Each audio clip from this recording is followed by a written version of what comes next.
Turn the mic on.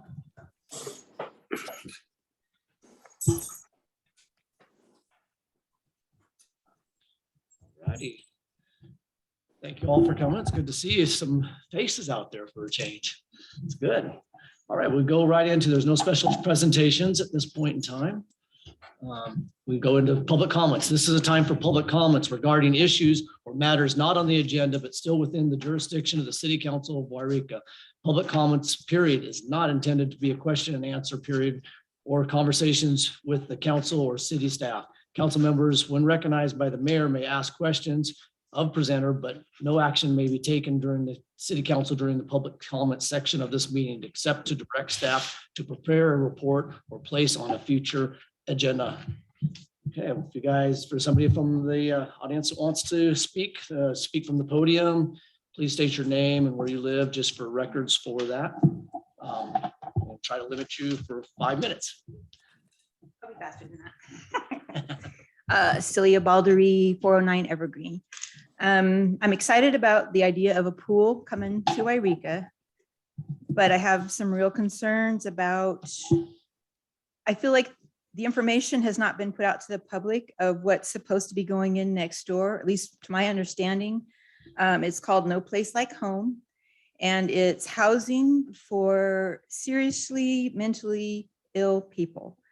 And what that means is, and this is from their site, the California site for No Place Like Home, the population to be served are adults with serious mental illness or children with severe emotional disorders and their families and persons who require or at risk of requiring acute psychiatric inpatient residential treatment or outpatient crisis intervention because of a mental disorder with symptoms of psychosis, suicidal, or violence, and who are homeless, chronically homeless, or at risk of being chronically homeless.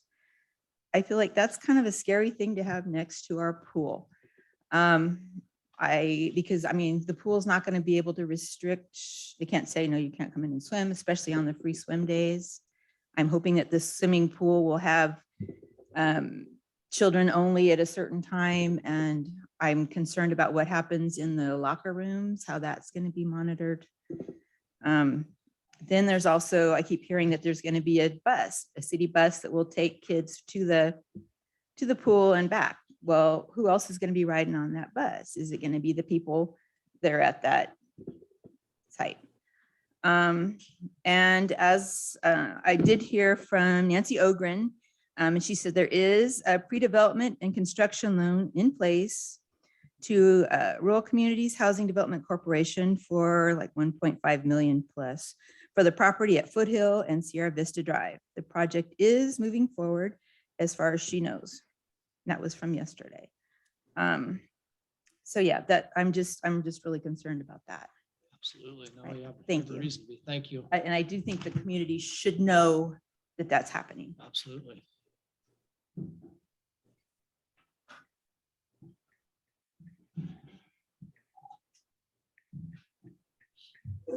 Lorenzo Love, I live 4th Street, just down the block. In addition to this No Place Like Home, the homeless shelter is right there. Now, if I was living at this homeless shelter or in the campground, where am I going to go take a shower? Where am I going to get cleaned up? At the swimming pool. So you're going to have homeless people walking up the street to the swimming pool constantly, and you can't keep them out. You'll get sued if you even try to. So you have to think about, what are you going to do about that?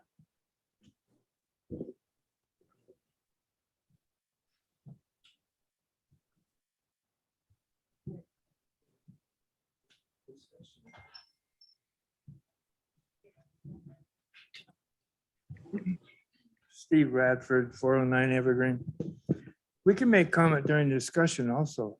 Yes, absolutely. Yeah, Yeah. because that's going to be, the swimming pool is going to be up on one of our discussion topics. So yes, thank you.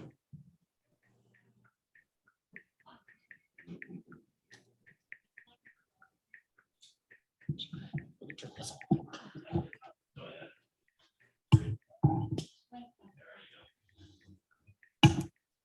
Marie, Trey, 4th Street. I first want to start by saying, you know, I'm really worried about the homeless people. All the churches have their doors closed. There's not anywhere for them to go. I do not know why the city doesn't rent some motel rooms, especially for these families with children, to put them in.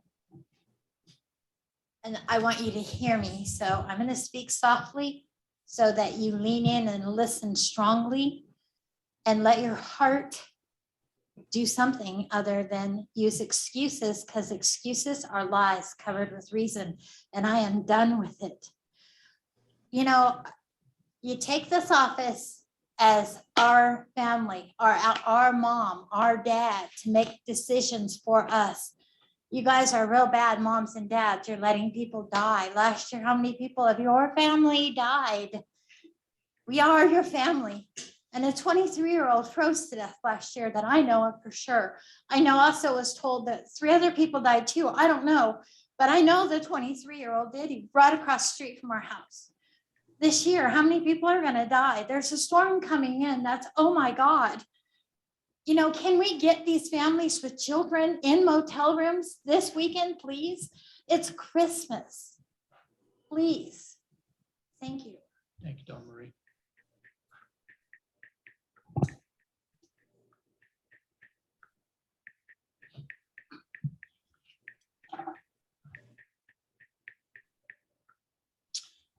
Ready, any other public comments?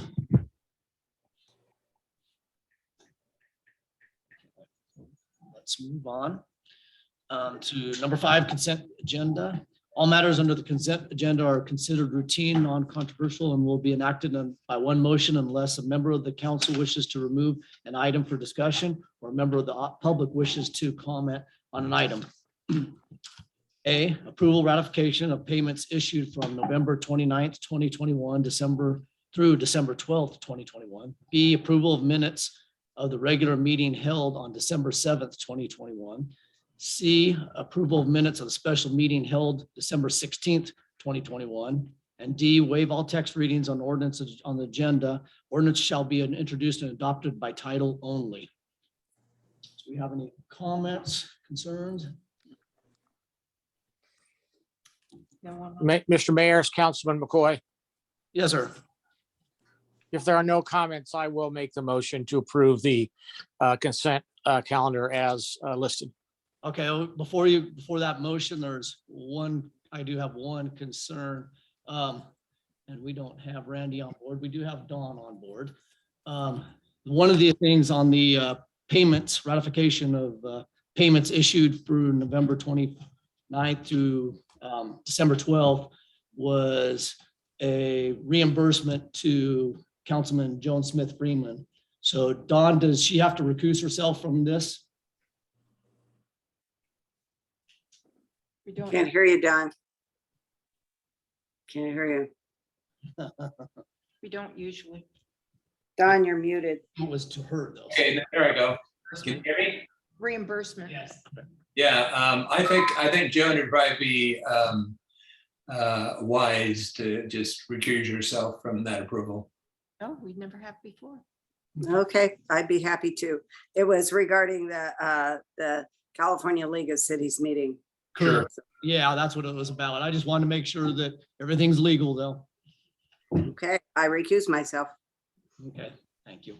Thank you. This is Councilman Paul McCoy. Again, the motion stands as is with Councilman Freeman recusing herself.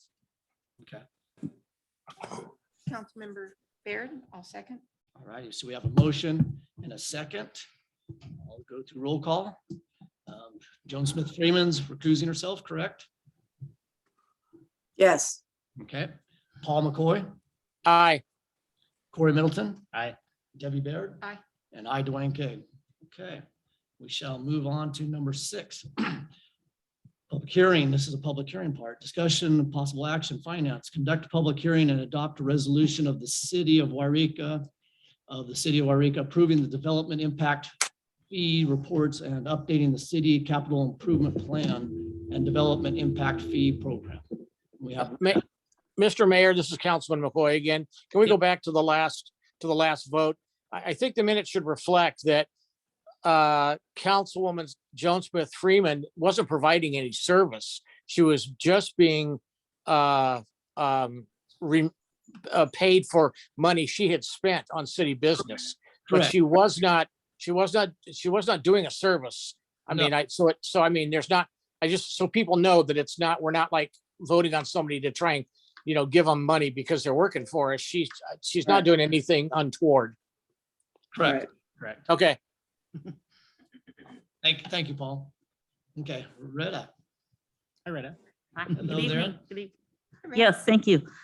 This is an annual report on development fee, impact fees collected during the year.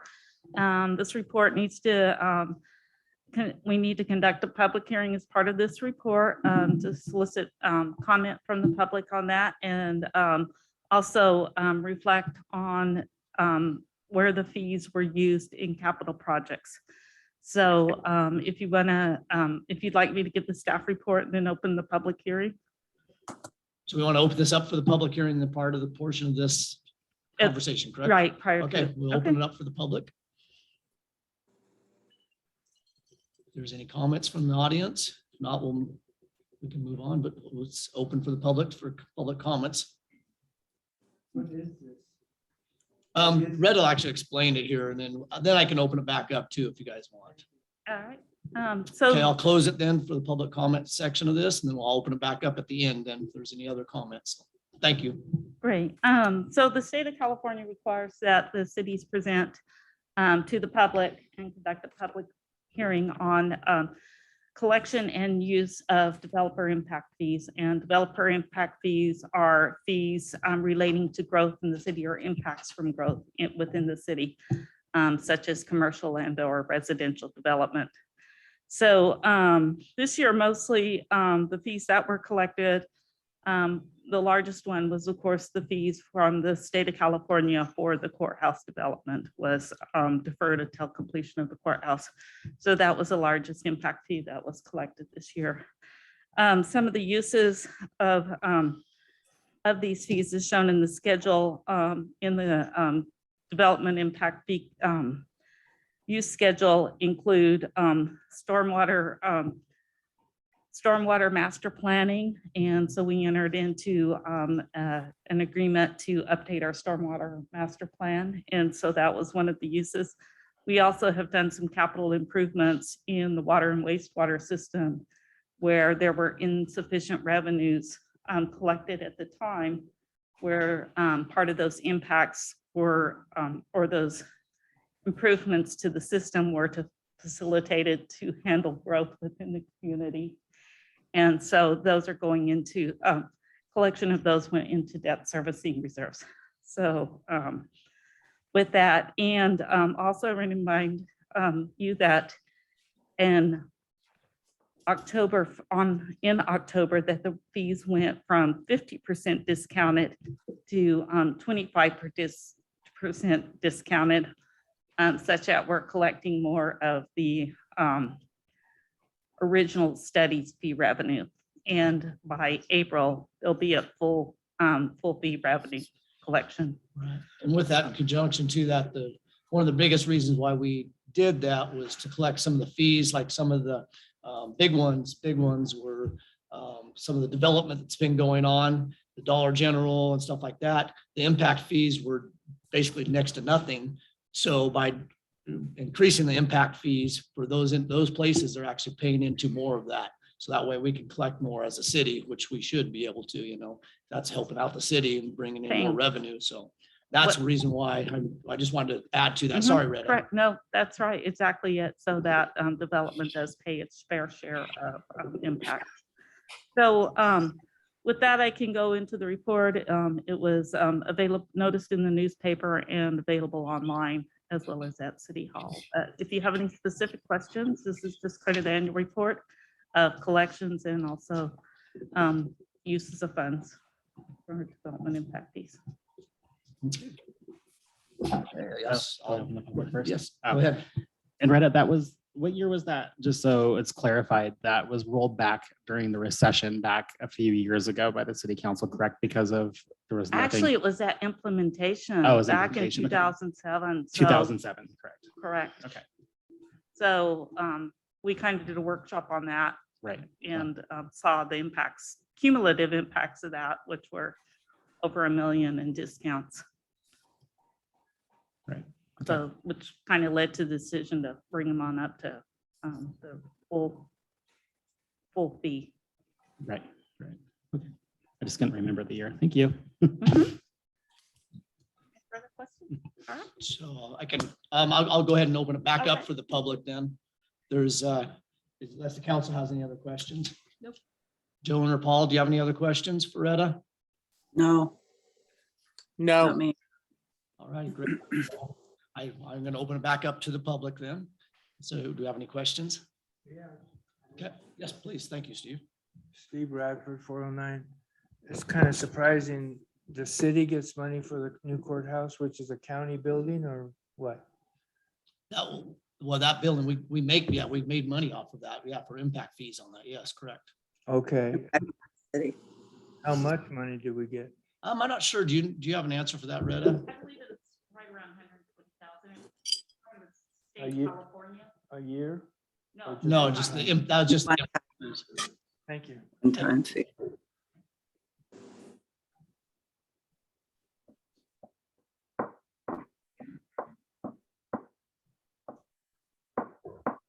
I just want to note for $900,000 a year, you could waive the impact fees for 60 single family homes.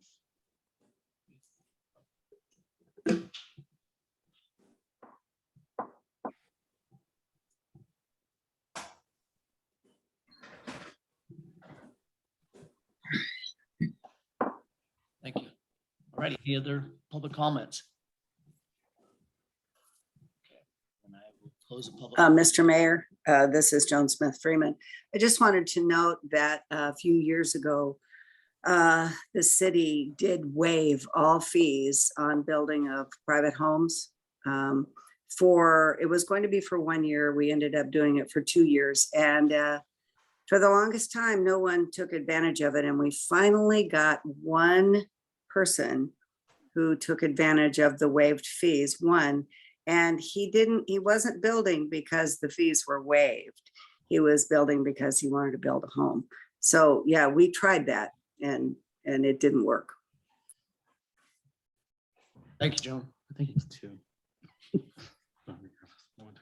Right, is there, I didn't get a chance to close all the way for the public comment section. Is there anybody else then? Okay, if not, I'll close the public comment section of this and open it back up to the council, which I sort of already did. I've heard a lot about this for years. I'm good. Thank you. No questions. Okay, what is the wishes of the council then? It was a public hearing. I think it has to come back again, correct? We still, No. possible action, Oh, okay. Okay, I'll move to, still possible action, yeah, go ahead.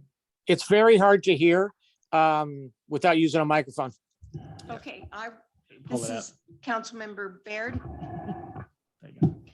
I There will you go. move to accept the City of Yreka Development Impact Fee Report and updating the City Capital Improvement Plan and Development Impact Fee Program. Council Middleton, I will second the motion. We have a motion and a second. I'll do roll call. Joan Smith Freeman, Aye. Paul McCoy, Aye. Corey Middleton, Aye. Debbie Baird. Aye. And Dwayne Keig, aye. Okay, we'll move on. There's nothing on old business, number 7, so we'll move on to number 8. Which I know there's gonna be some discussion on this one. Discussion possible action, Public Works, accept the grant award of $8.5 million from the California Department of Parks and Recreation's Office of Grants and Local Services to fund construction of a new Yreka Swim Center and Native Park. And Arthur, you're gonna lead this off? Sure. Thank you, sir. Might as well. All right. Hello, everybody. I'm Arthur Boyd, City Clerk and Municipal Projects Manager for Public Works. As the council knows, for years, we have been trying to secure a grant from the California Department of Parks and Recreation, Office of Grants and Local Services. We originally applied for this grant a number of years ago. We were unfortunately unsuccessful. This is a highly competitive grant program. Some of the things that were against us, there's a scoring rubric, and one of those was the per capita income within a certain radius around the site, the proposed site for the project, as well as existing park acreage. When we originally applied for this grant, it was at another site downtown, but there was too much park acreage and the median income was too high. We did not get that grant. We looked around for other sites in the city that would be more acceptable to create a new park. And we found one out on Foothill, and the county has agreed to sell us these parcels. It would create a 7.8 acre park, including a pool, swim center building, and additional facilities, including a sculpture garden, meditation garden, a playground, and picnic area. The grant will provide for construction only. That is $8.5 million to create a new park and pool. Frontage improvements, including curbs, gutters, sidewalks, and streetlights, are estimated at over $243,000. Unfortunately, these are not eligible grant expenses. And we estimate approximately $900,000 in annual maintenance costs based off maintenance costs for a similar facility in Reading. Thank you, Arthur. Here tonight is Mr. Mayor. Yes, Joe. Oh, thank you. If Arthur's finished, I just wanted to say a few words about this, if I may. We have a speaker on that too. Can we have her speak and then you can? Robin, no, I met with Robin and we agreed I was going to give the intro, then she's going to speak, if that's all right. Okay, go ahead then. Okay, thank you. So I think that Arthur kind of covered it. We've been working on this project for about 4 years, $8.5 million of a grant. And I apologize that I'm not there. I'm homesick right now, and none of you want to be around me, I'm sure. Anyway, as Arthur said, the first grant that we applied for was turned down for various reasons. Number one, because the income level was too high in the old Rainy Park area, and there were too many parks in the area.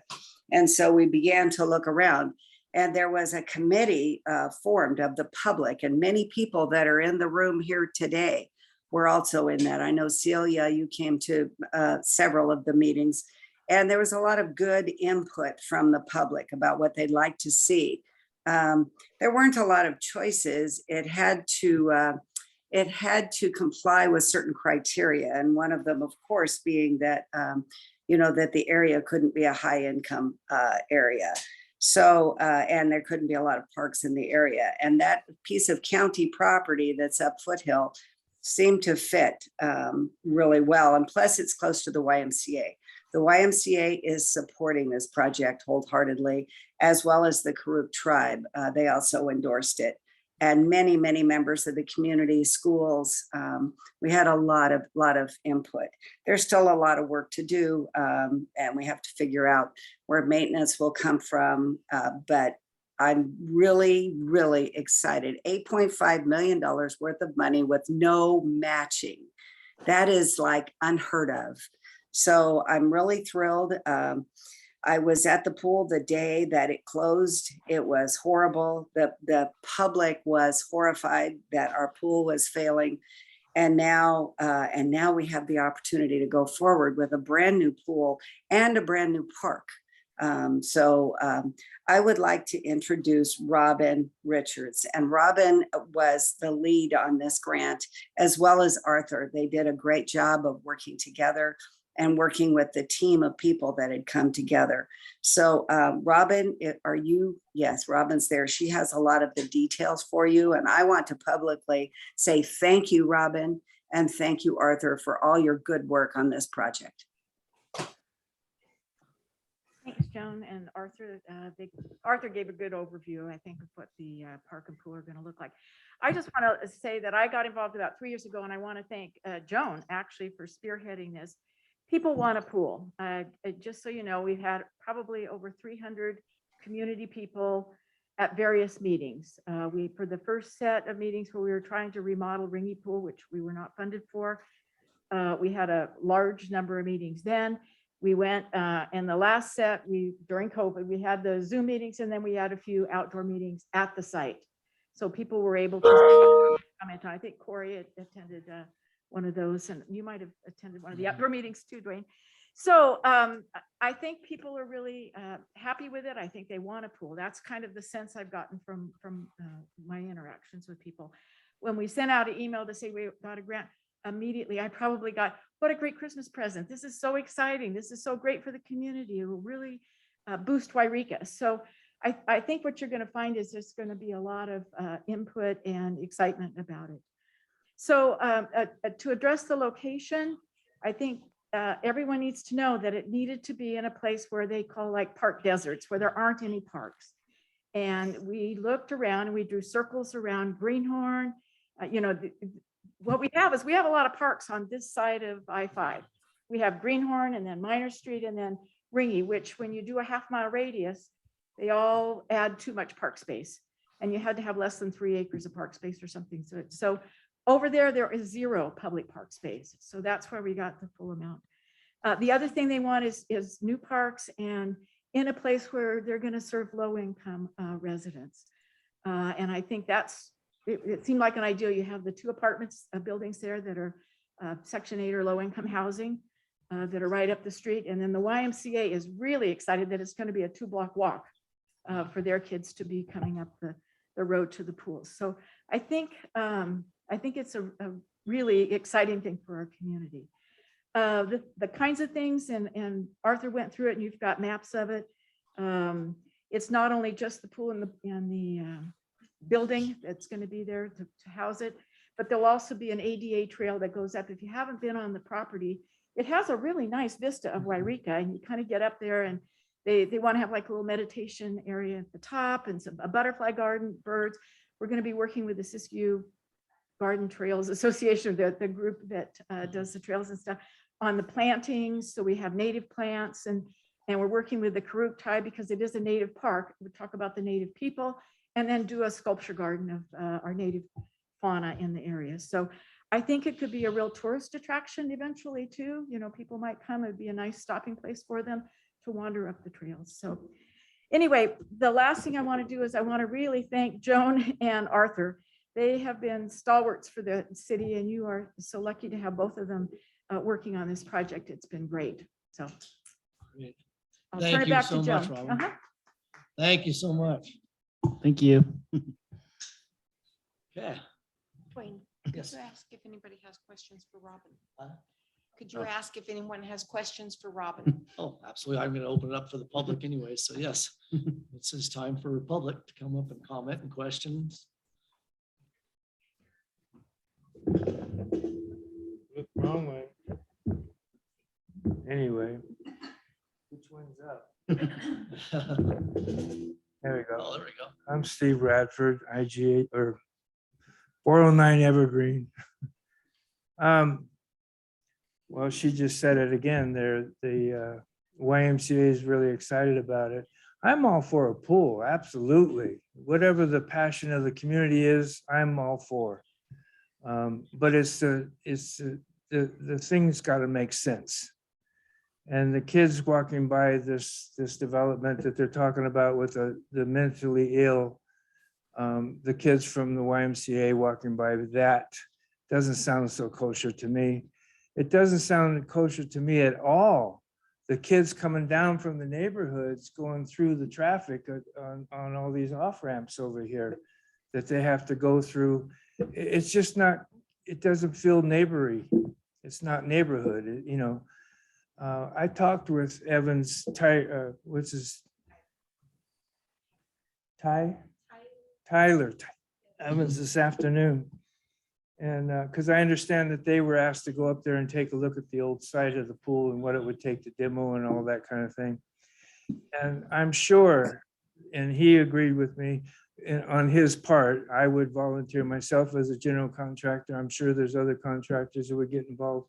We could demo that thing and lickety split for like a pennies compared to the money that was projected for the demolition of the pool up there and redoing that area up there and keep it in the neighborhood.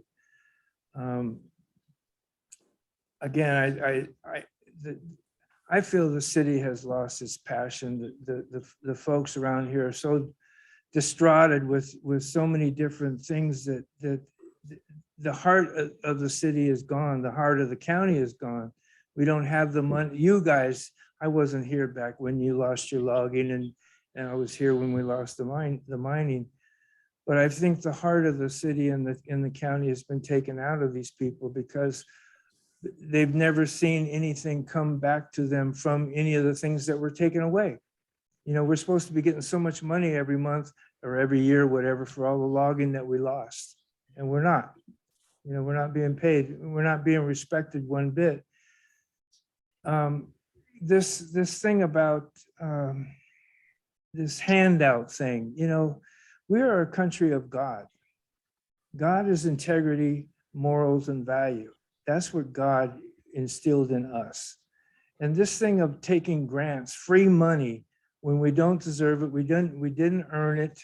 You know, they're printing money out of thin air, just like the federal government is.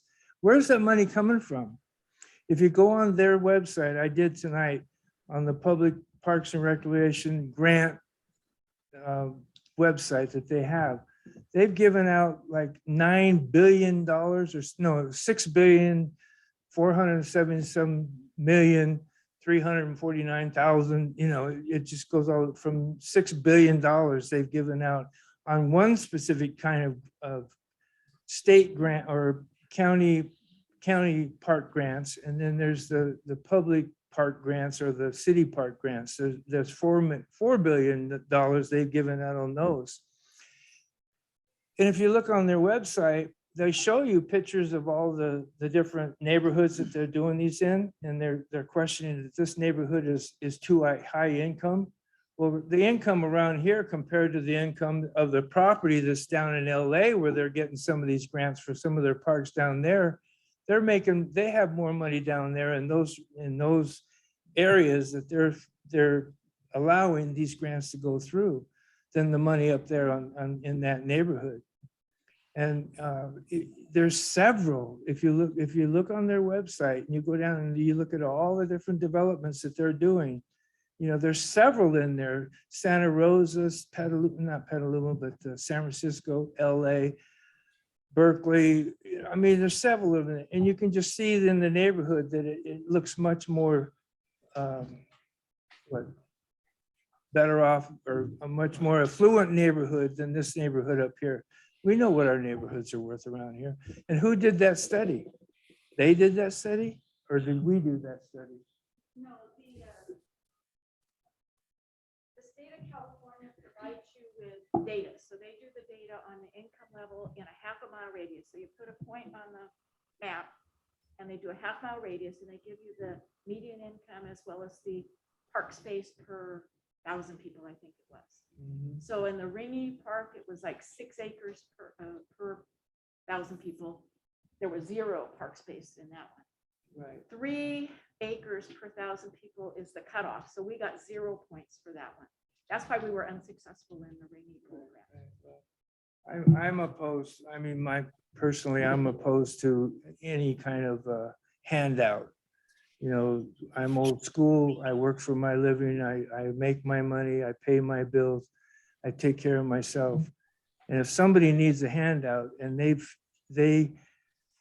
I feel that they are only trying to, you know, get by and make something of themselves. I'm the first guy to give that money. You know, Say and I have done a lot for this city to try to make it be something. Way back in 2008, when it was really hurting, when I moved here, 2010, you know, there was nothing going on here.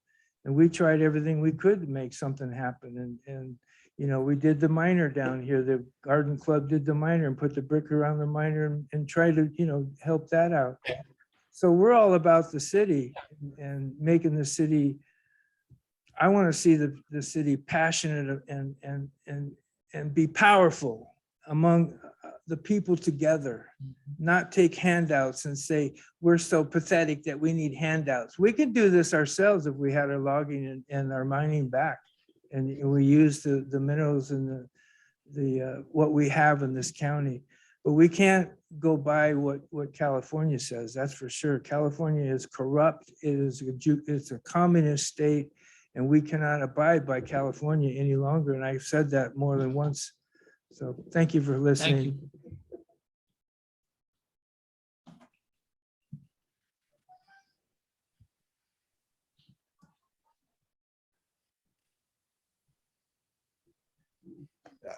$900,000 a year maintenance. By the time the pool is finished, it's going to be over $1 million a year maintenance. How are we going to afford that? The city is dipping into its reserves as it is. The city can't afford it. What are you going to do? Gouge the public with more taxes?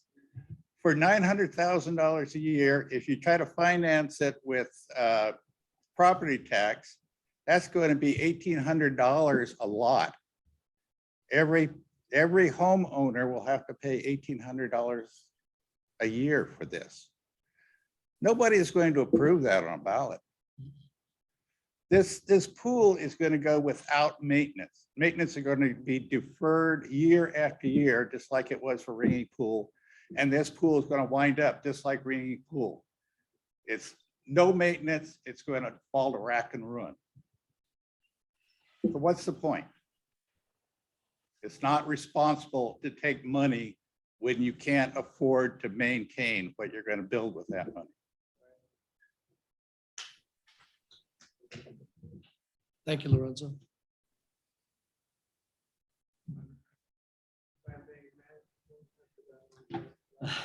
If you make it brief. Yeah, I forgot what, 800,000 or 800, how much for the curbs and gutters and stuff that the city has to pay? On top of the money that's given for the grant. The city can't afford to take care of what it's got right now. It looks like to me, we got weeds coming out of the gutters and, the streets are mogully, almost cobblestone, it's just ridiculous. And I know the city is working really hard. Ben does a great job, but, we still don't have the money to take care, I understand they hired more public work people, but, we're not taking care of our city the way we should be. We don't have the money for this pool, and I'm all for the pool. But we could do it cheaper up there among ourselves. We could take care of ourselves.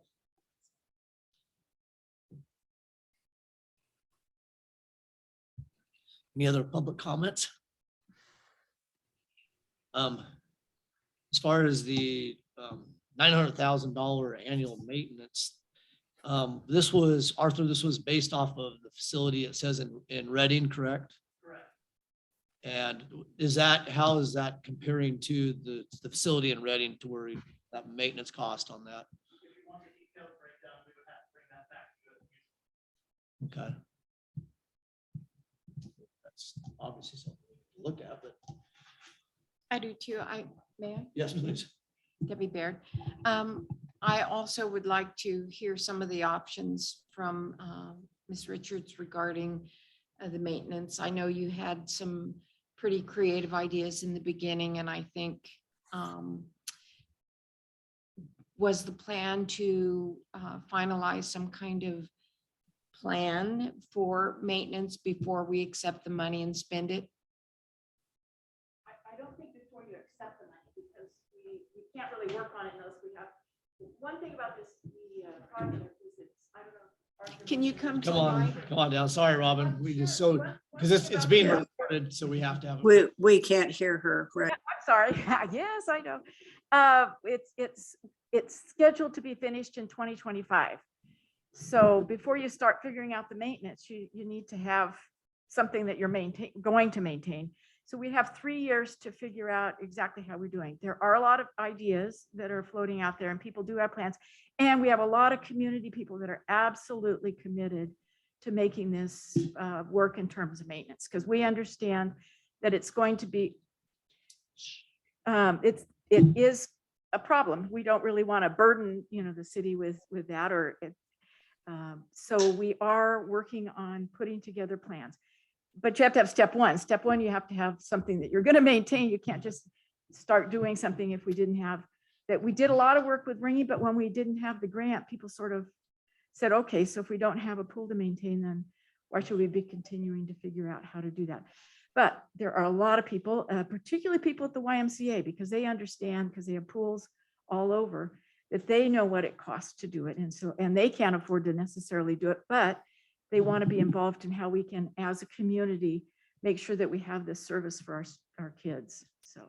Right. Now is Splash still going to be involved in all this? Oh, yeah. And Splash was very involved in the planning. Yeah, I of knew they this, were in the and planning, yeah. they were absolutely involved in the maintenance and operation of Ringy Pool, as you remember. Right. So, yeah. So we need a pretty good comprehensive plan to do that. So yes, I think the community is willing to put all that together. So we can look forward to more meetings in the future. Oh, absolutely. This is like we just found out 2 weeks ago, right? Yeah. I mean, it's not like we have doing that, but people are thinking about it. Like I said, many of the people that I heard back from that were so excited, they said, and we need to figure out how we're going to maintain it. That was one of the things that they were all saying. So we have to get the community together, which I think we do in this case. We have a lot of people that were very interested and very involved. And like I said, I got probably 30 or 40 emails back about how excited people are. So I think we have some momentum and we'll work on that. Okay. Thank you for answering that.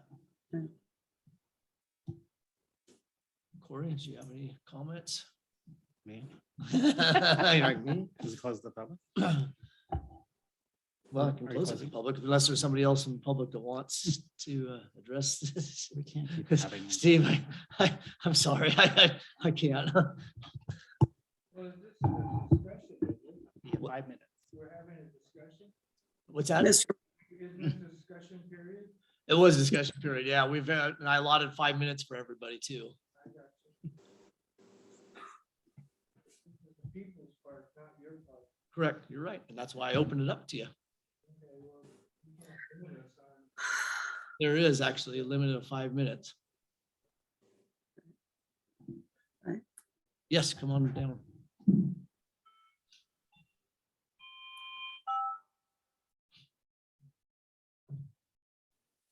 Evening, Council, this is Jerry Stalker. Sorry to make this longer than it needs to be.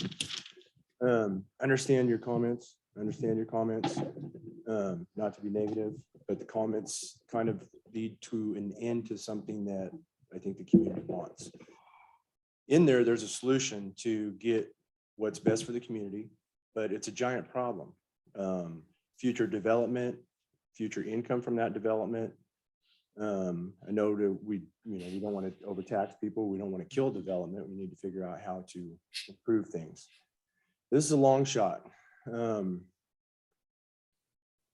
There's a lot of conflict or discussion about the homeless situation. In my spare time, for some reason, I can't get it out of my mind. The problem, there's four sections to this that I see. There's people that have a hard time and they're falling on bad luck and just need help. There's the people that are addicted to drugs and are so addicted that they are no longer a productive citizen. There's people with mental illness, and there's also those that fall into multiple categories. And then I was talking to another lady actually today, who is an elderly woman who's not addicted to drugs. She's handicapped.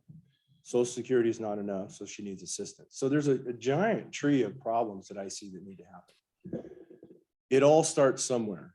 And I don't understand how it's going to happen, but I think I've heard a lot of things that this lady at the end mentioned that are happening that the citizens aren't aware of. So how do you communicate with people what the city is actually doing? Because a lot of things are going on. It's hard to keep up if you're just a regular citizen. So back to the homeless problem. First of all, you got to tackle the drugs. If you don't conquer the drugs, you're not going to conquer the problem. The drug problem, if there's 20 beds that the homeless people are staying in at this time in a pretty small area, I can guarantee you that 75% of those people are addicted to drugs, whether they're mentally ill or any other cause. So if you don't take that on real seriously, I don't think we're going to make much progress. Once you tackle that problem and you start looking at the people that are capable of rehabbing, capable of getting into a program, capable of possibly giving back to the community, and through these programs, maybe there's some maintenance that can be done. Maybe there's some park cleanup that can be done. Once these people are rehabilitated, and I know that's a monster too, but you're not going to make any progress until that happens. And once those people are becoming a better kind of a help to society, and then instead of just taking, I think you can see things starting to change. I don't think you're going to see as many people on the street. I don't think you're going to see as many people concerned about where the homeless people are, because at some point there's not going to be as many if we get this right. Thank you.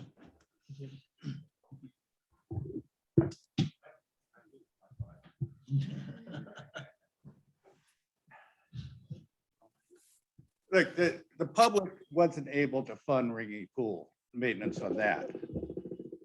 It's all well and good to talk about the public coming up with solutions.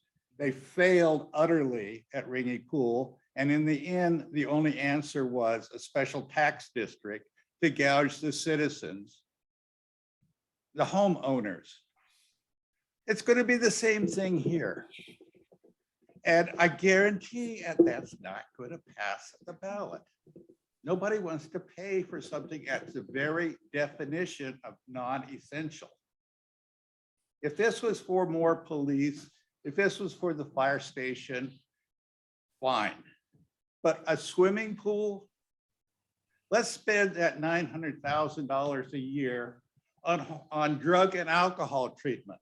Doesn't that make more sense? Depends. You gotta have something for those kids to do.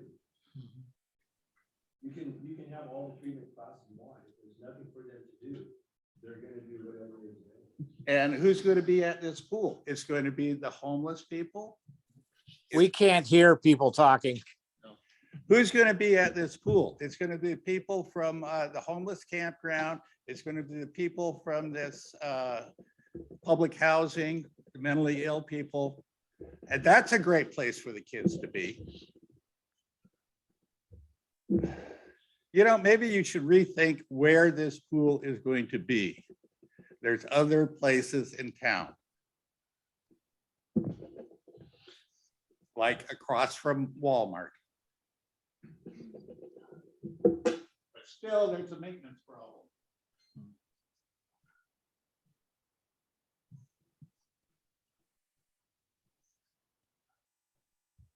All right, is there any more public comments? Okay. Close this section of the public comments. Open it back up to further discussion for the council. Huh? You still want me to go first? If you want. I guess so. I'll be the eights, I guess. Okay, good evening, Councilman Middleton. I listened to everybody's concern. As far as the negativity goes, I mean, when you have people passionate about a project who spent 3 years, I don't think our citizens have five have lost their passion to bring something to town. It might be something you don't like or other people don't like. I've received several emails, several calls from citizens who want this project, who want to have a pool in town. If we keep denying things, we're not going to move forward as a city. You know, if you just have the naysayers saying, we don't need to do this, we don't need to do that, of course, we're not going to have anything in this town. So that's not, you know, I'm not going to make assumptions who's going to vote for what. That's up to the, if it goes to that, that's up to the citizens. But for people to say, no, we're not going to do this, we're not going to do that, that's not for people to say, you know. I think there's a lot of what ifs. I hope in 2025, I may be optimistic. Maybe people will laugh at me. I hope our city will be going in the right direction. It's come a long way since I've been back. Since I moved back for 4 years, I've seen a lot of changes. Some things are slow, some things have been faster, but I see it going in a positive direction from when I was coming back and visiting my family in 2016, 2017, before I made a decision to come back. I've seen a lot of positive changes. May not be fast, especially sitting here in city council. I've learned things do not operate fast and things are not perfect. But do I think the location on Foothill Drive is perfect? No, there's not other places in town.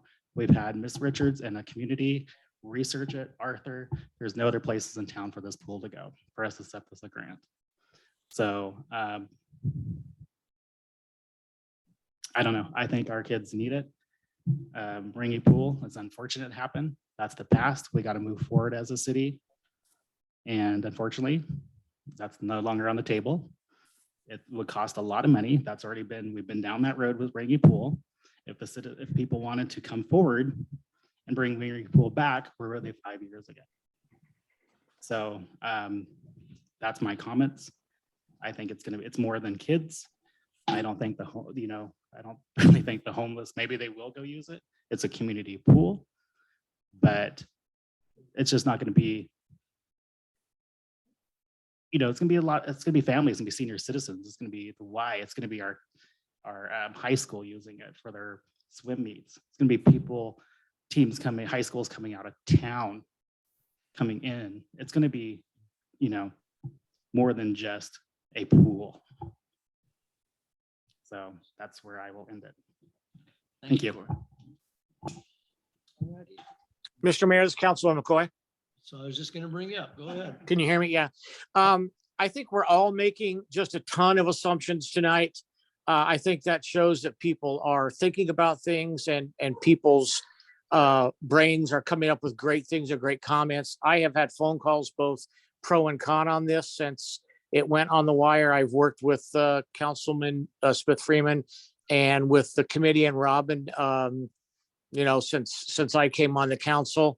I'm not going to compare it to because it's nowhere near what they have in Reading with the Sundial Bridge, but the Sundial Bridge was the most unpopular item that was built and that the council approved in Reading for 5 years. And now it is the #1 tourist attraction in the city. And I want to say it's a 4th or 5th in the state. The same man that built it did the Oculus at Ground Zero. Now, that being said, I want to go to the pool, and having gone to the pool many times as an educator in Reading, their pool complex is seriously different than ours. And there are multiple complexes, so I don't know what we're looking at, but I'm going to say that $900,000 probably, just having had a personal pool in Southern California where I could swim 365 days a year. I'm going to say that 900,000 honestly is probably, we're looking at more like $300,000 to $400,000 a year, still a tidy sum. And it still is frightful for any of us that are on a fixed income, like my wife and myself, in our early and late 60s, to look at paying extra things, extra fees. But unfortunately, with Medicare and other government things, we don't have the choice. We can't say, oh, well, we're not going to pay for this. They just say, you're paying for it. Now, again, that being said, the project, had we been able to do it at Ringy, I think would have been fabulous. But the bottom line is tearing the Ringy pool out and trying to build on the same footprint would have cost us somewhere between $4 and $6 million. Now that's a $2 million difference, I understand, or $2.5 million, but it doesn't come with any more parkland. And Tyler Evans and I have had countless discussions regarding demolition of Ringy, and we've actually had it as a council and with the previous city manager. I brought it up again this year, probably was during the summer.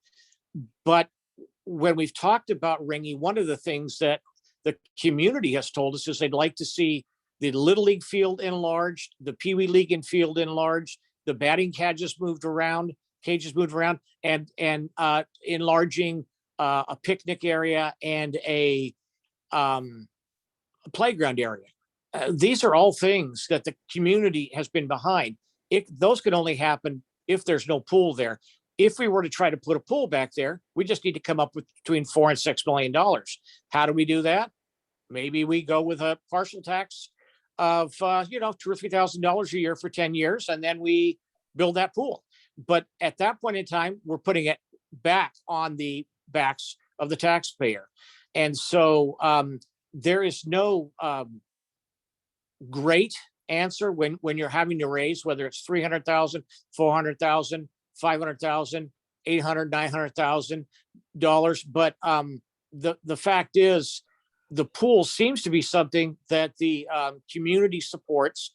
There have been, as Robin said, over 300 people that have been involved so far. And I just, in chatting with Robin, see that she's going to try and involve as many people in every phase of this planning and implementation as possible. And so for that matter, I would concur with Councilman Middleton that, I think at some point in time, we either have to say we're going to do it or nah, Yreka doesn't need a pool. We've never needed it. And we do. And unfortunately, again, we can thank Hubert Humphrey for the ADA Act, which drives the price of every building up. And I know that anybody that's a contractor knows that when they're building a public building or a building that the public is going to use. We're seeing that at Beacon of Hope right now, having to put in 2 60-foot aluminum or concrete wheelchair ramps, one for each entrance, drives the price up tremendously. So, there isn't an easy answer. And there probably isn't a right answer, but we have to make a decision tonight whether we are going to move forward or we are going to kill it. If we kill it, I think we're done. Because I don't see the city being able to come up and the community with $4 to $6 million, and and then you're still going to have $300,000 a year or $400,000 a year, payment. Even if you're at Ringy Park, you're going to have that amount of money to keep it up and staff it. So, I really do think at some point in time we have to move forward. So, thank you for your time. Thank you, Paul. Mr. Mayor. Yep, go ahead, Joan. Oh, thank you, Mr. Mayor. I concur with Paul, with Councilmember McCoy and Councilmember Corey. And I get, sorry, Corey. I really get tired of all the negativity. And I'll have to tell you that if we are negative about every single thing that comes up, you're right, then it takes the heart out of our city. The people that we met with, and I was at most of the public meetings, not all of them, but most of them. I think I may have missed one, maybe two. And we had dozens of meetings, as Robin was talking about. And, the public was excited, interested, passionate. You talk about the heart of the community. The community was passionate about this pool. And I really think that, we've been working on this for 4 years. We have an opportunity to go forward with the funding that's being provided. And you know what? The taxpayer of Siskiyou County have sent a lot of money to Sacramento. This would be our way of getting some of it back. It's not a handout. This is getting some of our money back. And it's not much of this money comes to the North State. The town of Fort Jones got some of this funding for a park that they're putting in. Maybe the people just don't realize that haven't been to the meetings. This is more than a pool. This is a pool, it's hiking trails, it's a gazebo, it's a park. This is a gathering place for our community, a place to put the heart into the community, place for people to come and have their lunch and to watch their children swim and their grandchildren. I've been to the old pool with my grandkids and they loved it. So I am 150% in support of this.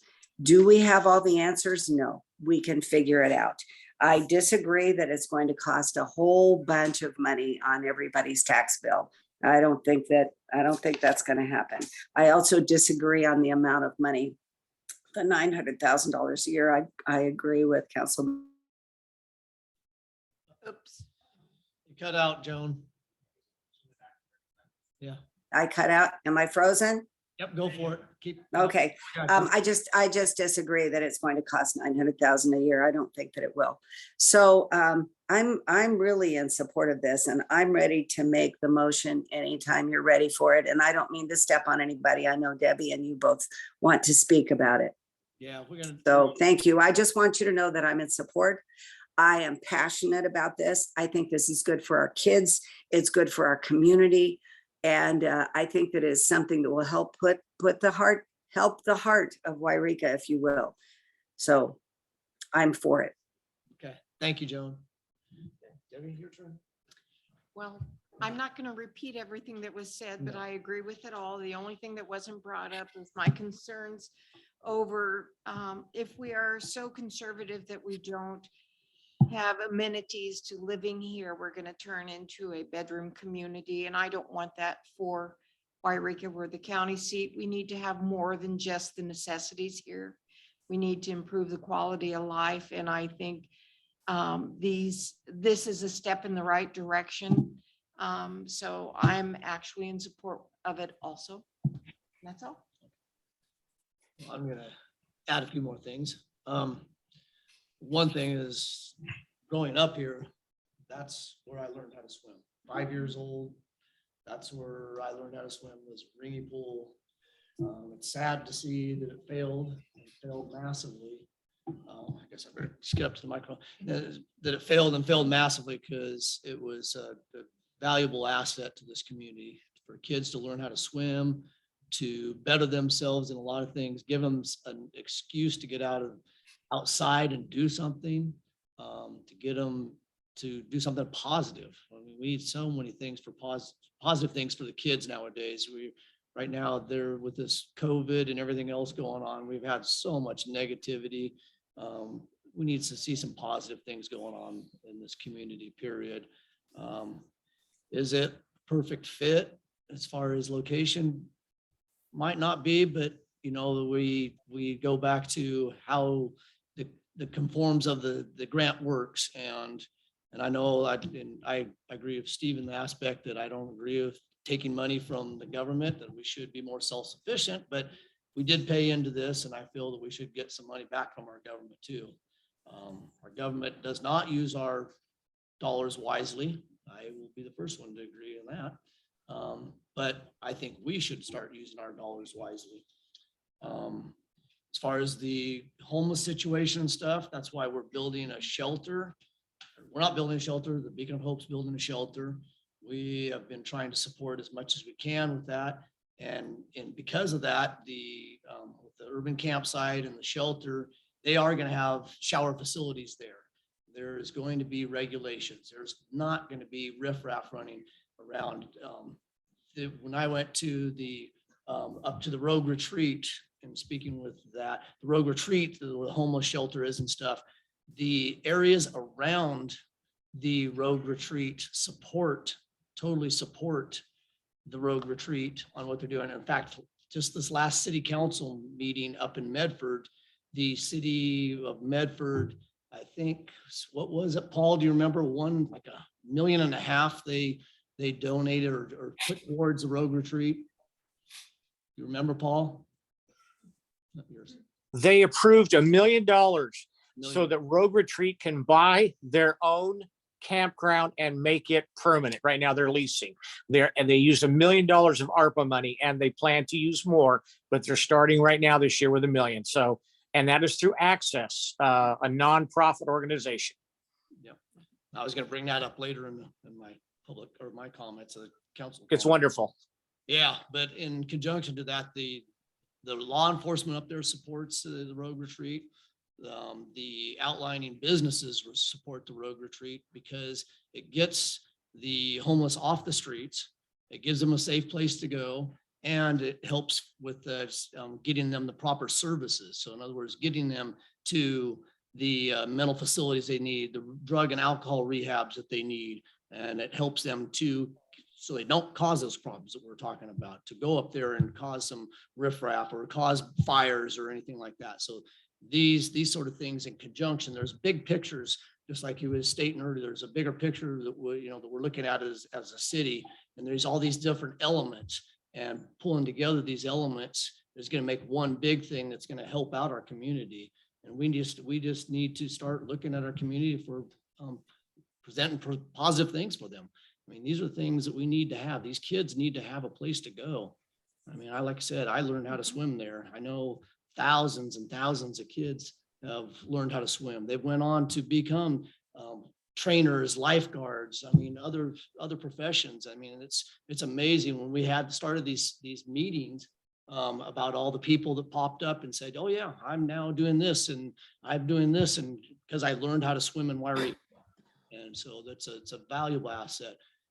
Going back to the 900,000, I don't see that. I really don't in comparison for maintenance. I maybe 300,000. We do have a lot of special interest groups that are going to be involved in this. That's why I brought up Splash and stuff, because Splash has been hugely involved in making the maintenance happen and doing all that. So there's a lot of different things that the community will, I guarantee you, will support is once we get something up and going. They just want to see something. So for the last 4 to 5 years, we've heard nothing but people saying we want something. If I could add one thing, the mayor this is Debbie Baird. The mayor mentioned something regarding Ringy Pool being a fail. I ended up being a fail. I actually think it was quite the asset for over 50 years. I think it just aged out like the rest of us. So I was grateful for the generosity of the Ringies.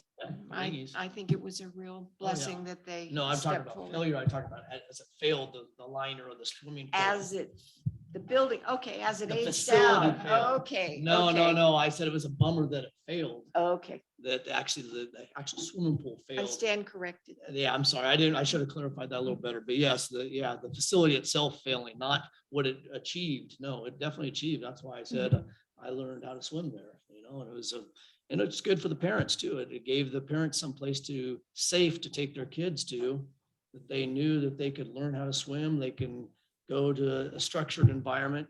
And, getting back to the people coming and going, the pool regulations, they're not going to let any riffraff come and go if they're doing drugs or if they're doing stuff they shouldn't be doing. They're not going to be allowed in the swimming pool area. It's a plain and simple fact. They weren't allowed before. So you have to have rules and regulations on like any facility. So I think it's something we definitely need to address as far as the maintenance and stuff. I don't see that happening as far as expenses goes, but there will be definitely some expenses in regards to that. But I think that's a small price for what we can do for our community. And the community has definitely spoke in the past about wanting the swimming pool, plain and simple. So that's about all I'm going to add to the scenario. I'm going to open it back up to the council. If there's any other councilman concerns, comments? You do have a motion on the floor, Mr. Mayor, when you get to that point. Right. Now I'm going to open it back up for that again, because we've had comments. Yes. Mr. Mayor, I would like to make the motion if I may. Okay. I would like to make a motion to accept the grant award of $8.5 million from the California Department of Parks and Recreation's Office of Grants and Local Services to fund the construction of the new Yreka Swim Center and Native Park. Mr. Mayor, this is Paul McCoy. Yeah. I'd like to second that motion. Right, we have a motion and a second. I will do roll call. Joan Smith Freeman, Aye. Paul McCoy, Affirmative. Corey Middleton, Aye. Debbie Baird, Aye. and Dwayne Keig, aye also. All right, but we'll have definitely some huge obstacles to address in the future. I'm not going to deny that. We will move on to B. Discussion possible action, finance of public works, authorized appropriate $30,294 from the Stuart Trust for purposes of replacing holiday decorations for downtown beautification. This is Mr. Miller. Thank you. Thank you for being here. So I've worked with the Public Works and the finance director and our new finance director, Emily, on trying to replace the holiday decorations for a couple of years now. And they were cut from the last year's budget. And we brainstormed the idea of using the remaining funds from the Stewart Trust to purchase these as a beautification of Minor Street. Our holiday decorations are worse and worse every year. I don't know the year they're purchased, but every year in the back of the truck we haul them in, there's just a new pile of green material. The bows were vandalized pretty severely this year. The old wastewater treatment plant was broken into twice, and they took all the wires out of the bows. We salvaged spray paint. So I thought it was a great idea to use the little over $30,000 that's remaining in that funds to try to capitalize on hopefully sales following the holiday season and have nice decorations to put up next year.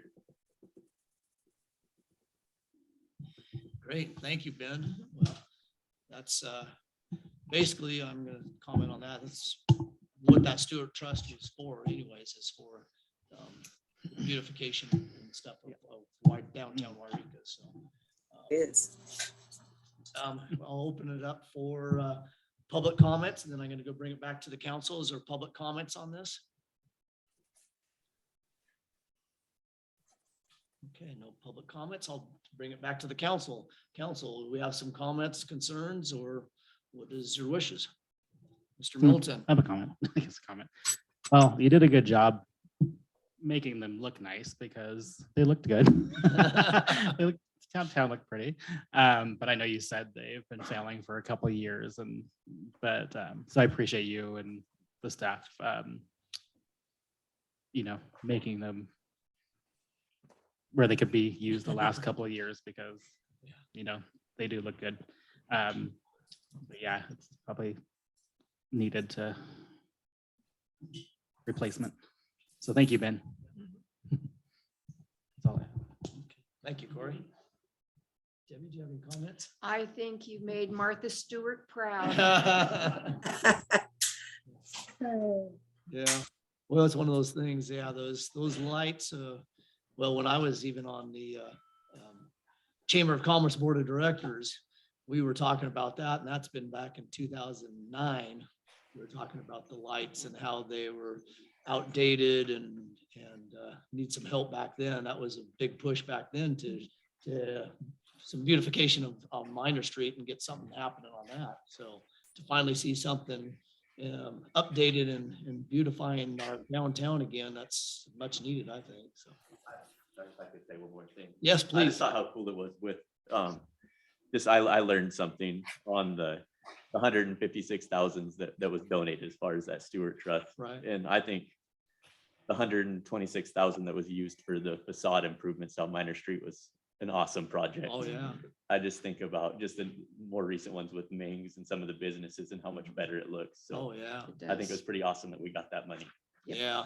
Yeah, there was a number of businesses that were able to utilize that, like you said, Ming's, the Rex Club, the Black.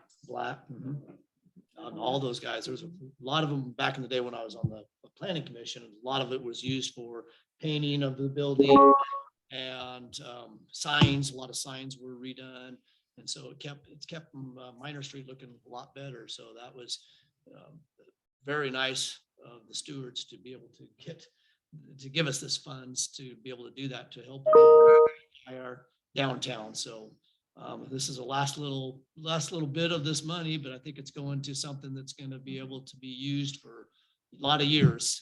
Since the last bit of last lights were used for a lot of years. I don't know how old they are, but I know they're very old. So it's definitely due for an upgrade, and I think it's going to a good place. So. Yep. Joan or Paul, do you have any comments? Mr. Mayor, I'd just like to say, I think that's a great idea to use the Stewart Trust funds, because as we discussed the last time this came up, where would the funding come from? And this is a good solution, Ben. Thank you for bringing this up. The Stewart Trust funds, for those of you that don't know, And we just still don't know. You cut out. Yeah.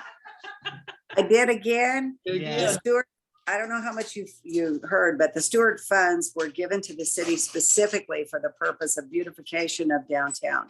So I think that Ben came up with a great idea. Good job, Ben. And I support this. Awesome. Mr. Mayor, this is Paul McCoy, and I would like to thank Benjamin Miller for staying on this for so many years, because I know how frustrating it can be when you're trying to get things done. I must confess that I took a trip with my daughter down to a new business on Broadway, and just took a walk through with my crutches because the doctor told me he wanted me to get on the foot, but not for too long. And I noticed that the flowers were gone, and I wondered about that.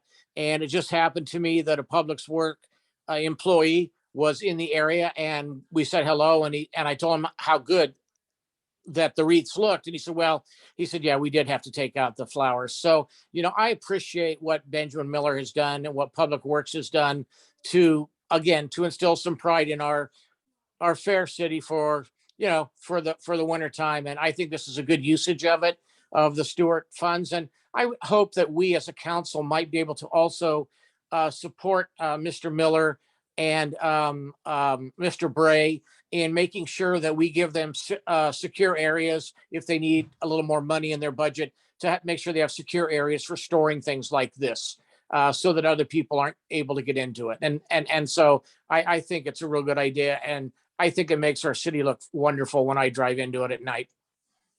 Yes. Great. Thank you, Paul. All righty. Then, yes, Mr. Middleton. I was gonna make the motion. if nothing okay. else. Oh, okay. Councilman Middleton, I make the motion to authorize and appropriate $30,294 from Stewart Trust for purposes of replacing the holiday decoration for the downtown beautification. Debbie Baird, I'll second. All righty. We have a motion and a second. Joan Smith Freeman, Aye. Paul McCoy, Affirmative. Corey Middleton, Aye. Debbie Baird, Aye. and Dwayne Keig. Aye. All righty. Great. Thank you again, Ben. That's awesome. All right, we're gonna move on to 8C, discussion possible action. Human Resources, request direction to publish request for proposals, RFP, and appropriate 25,000 to conduct a compensation study for the city of Yreka. This is John. Thank you, John. Members of the council, I'm John Elsnab. I'm the Human Resources Director. Yeah, it's like you gotta adjust that one up a little bit. So here to review the proposed RFP, request for proposal for a compensation study for the city of Yreka. This is an ongoing project following bargaining. Last round of bargaining. It's actually a deliverable item in the Yreka Employees Association MOU under Section 9. There's been previous attempts to work on this in the past and discuss studies from other cities. But after further review, I believe it'd be in the best interest to conduct our own study for the city of Yreka. Purpose of the study is to review salary and total benefit compensation, the structure of the compensation for all full-time classifications within the city. This includes comparing Yreka's compensation structure to similar rural municipalities, as well as the internal compensation relationships within city positions, internal equity. Additionally, the project will not only provide data on compensation, it will help recommend adjustments to our compensation structure, salary structure, as well as take a look at our steps and ranges for each classification. And it'll also analyze, as I mentioned, the internal equity between positions citywide within all the MOUs, as well as management, as well as recommend strategies and priorities for planning. Completing the compensation study will provide valuable information during negotiations, which is coming up this year, as well as provide the data we need for the planning, short and long-term planning. If all goes as planned, the project should be completed by June 3rd, 2022. And attached, you will see the RFP, the salary schedules, org charts, as well as the professional services agreement within the package. I assist with any questions? Awesome. Thank you, John. Appreciate it. Move it to. Go ahead. I do have a question. You said we would, quote unquote, we would do our own study. So does that, are you saying that it's going to be done in-house? So someone on staff is going to do this? No, it wouldn't be done in-house. It would be a third party. It would be Yes. a Okay. professional services agreement with a consultant. Okay, and I do remember this being part of the negotiations previously, so Right. we're just fulfilling what we promised to do. Absolutely. No, it becomes one of the things, like you said, that when we go to enter into negotiations, we have all the information that we need to have negotiations properly. Where before we were struggling. So that was what we need to have this to make sure that we're doing our due diligence to make sure everybody's doing their job. To my understanding, this will be our first compensation study. So Yep, for the city. as far as I know, it is. So, all right, I'll open up to the public. Actually, is there any comments from the public? And then I'll bring it back to the council. Okay, well, then I'll close that and bring it back to the council. Council, do we have any other questions, concerns? This is Paul McCoy, Councilman McCoy, and I do want to thank Mr. Elsnab for bringing this to us. I can remember that we've been discussing this as far back as with City Manager Baker, and it is something that is timely. It is something that could actually be of great benefit to the city in the long run with salaries and benefits. Looking at what other communities are, like communities are doing. So I really appreciate that Mr. Elsnab is pushing this so that we can get it started. And the sooner we get it started, then the sooner we get it done and we can share everything with council and with the bargaining unit. Thank you. Thanks, Paul. It's been a great team effort. Good. All right, is there any other councilman comments? Mr. Mayor, this is something I think we've been talking about for a while. As a matter of fact, when I saw this on the agenda, I thought we had already approved this. So I definitely think we need to go forward. And thank you, John, for bringing this back to us. Yes, thank you, John. Thanks, John. Thank you. Perfect. Then, any other comments? Not, then I would like to hear a motion. I'd like to make a motion, please. Can't hear you. This is Debbie Barrett. I'd like to make a motion, please. I'd like to move to publish the request for proposal and appropriate $25,000 to conduct a compensation study for the city of Yreka. This is Paul McCoy, Councilman McCoy. I'd like to second that motion. Okay, great. We have a motion and a second. I'll do roll call. Joan Smith Freeman, Hi. Paul McCoy, Affirmative. Corey Middleton, Aye. Debbie Barrett. Aye. And Dwayne Keig, aye. Thank you, John. Thank you, Appreciate John. the work on this. Thank you. Much Appreciate it too. Awesome. Now we have another one. Here we go. 8D now.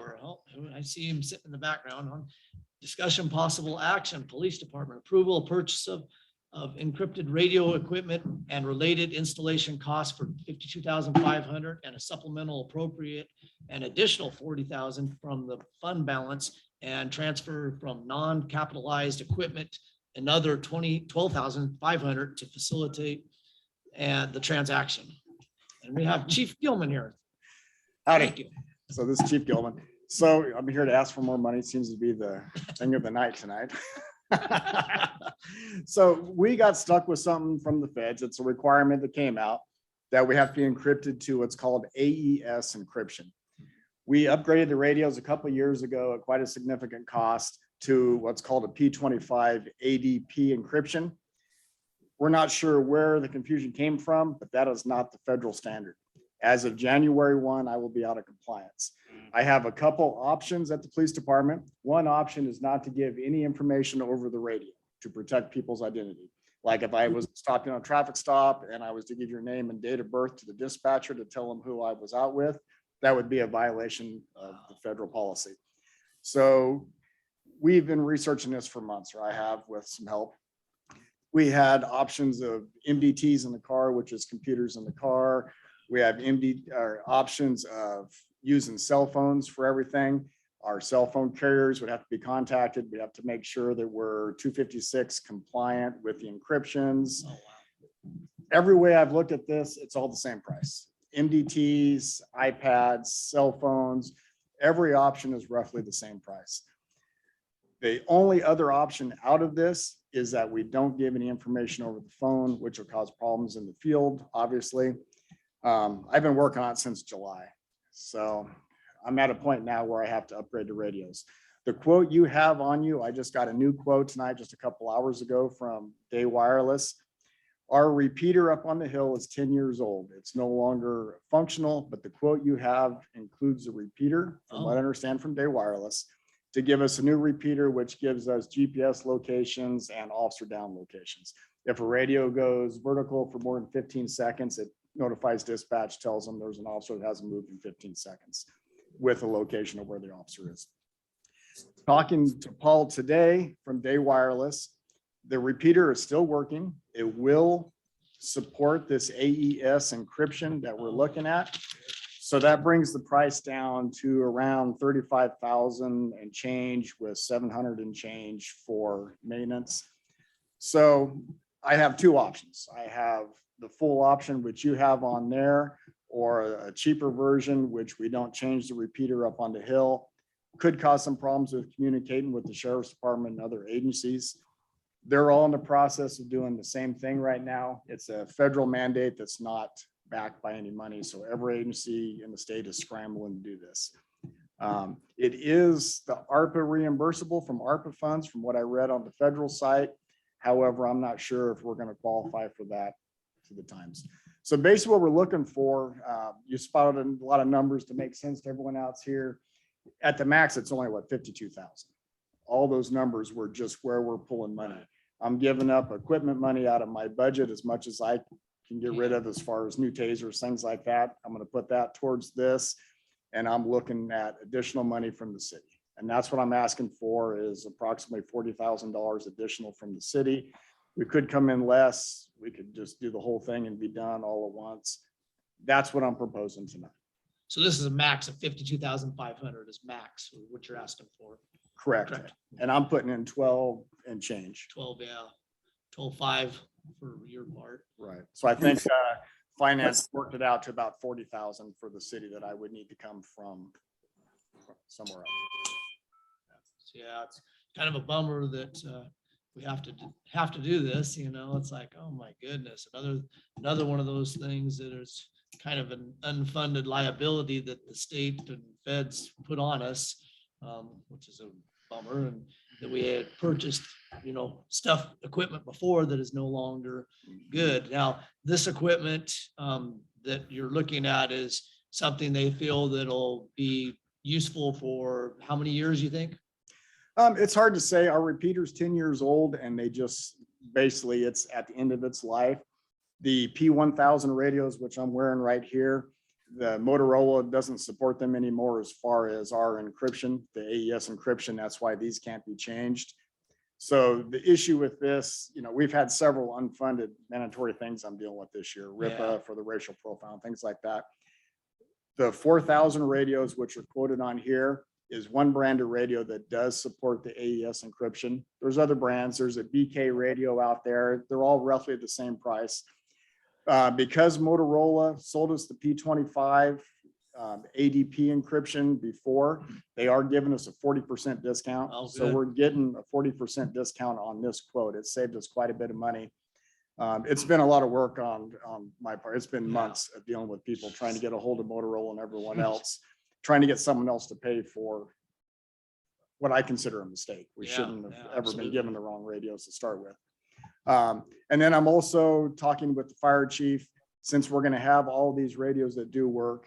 I would like to give them to the fire department. That might save the city some money in the future to give him all of our radio equipment if he can use them. So we're just in the beginning process of that, but at least that's a way to recycle these. Good. Or maybe find a way to auction them for the city or something. Yeah. Because we have quite a few of them. Wow. All right. Right on. Well, thank you, Chief. I appreciate all your time. I know you've been working on this for quite a while. You were actually talking about this long before July, I know, because you expressed that, I think in one of the city council meetings, you're expressing to us that something's gonna have to happen. You're trying to fix the problem through other methods. I know you're trying to get it to Right. work and knew that it'd be a challenge to try to make it work. So appreciate your time and research on all this. Much appreciate it. Do we have any comments from the public before I open up to the council?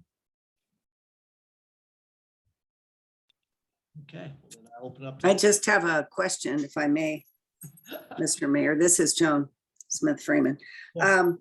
So I was looking at this, chief, and I'm hearing, just for clarification, I just wanted to ask you. So I'm looking on here and it says 52,500 for a cost of the installation, and then another 40,000, and then another 12,500. So it looks like it's 105,000, but I heard you say you only needed 40. So could you clarify that, please? Sure. So the numbers you're looking at is I'm pulling money out of my budget, and then the 40,000 is coming from the city, what we're requesting. The total quote that you have in your packet with labor and everything was 52,700, something close to that. And the quote I got today was 35,000 plus 700 and change. So Okay, that is the max, would be the 52 and change. but it could be 35. Correct. Correct. Okay, that sounds better. Yeah. Thousand- You're loving- 20,000 less, There's yeah. other options too, Councilwoman. I can also do less radios. You know, this is all budget. I can have a bank of radios and officers can be assigned radios. I have a hard time with that option because then if we have an emergency call out or we have a major storm, I wouldn't have enough radios for all my Exactly. officers. So this quote is to outfit every officer with a radio, which is what we do now. Right. Mayor Keg, this is Councilman McCoy. And, you know, after 30 years in education, the one term that nobody wants to hear is unfunded mandate. What we Right. have here is an unfunded mandate from the federal government, and they're telling every police department, you're going to do this, but we're not Right. going to give you money.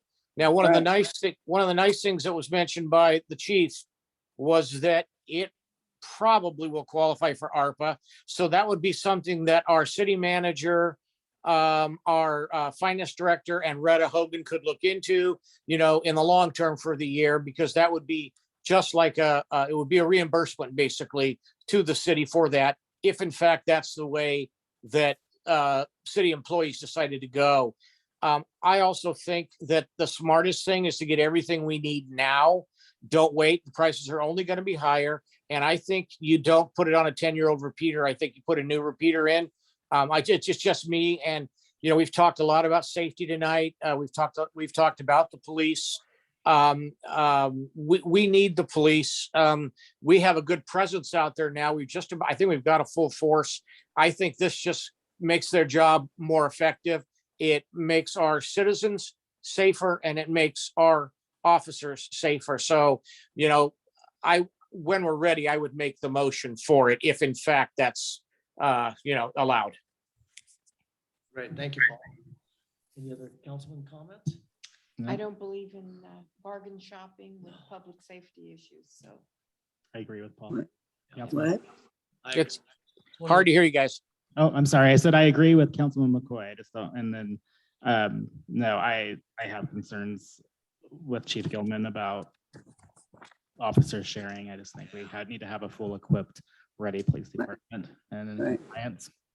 Yeah, especially with safety concerns and emergency concerns, like Chief was stating, it's like, man, we wouldn't want something major going down and then our officers only have a few radios to be able to perform their job.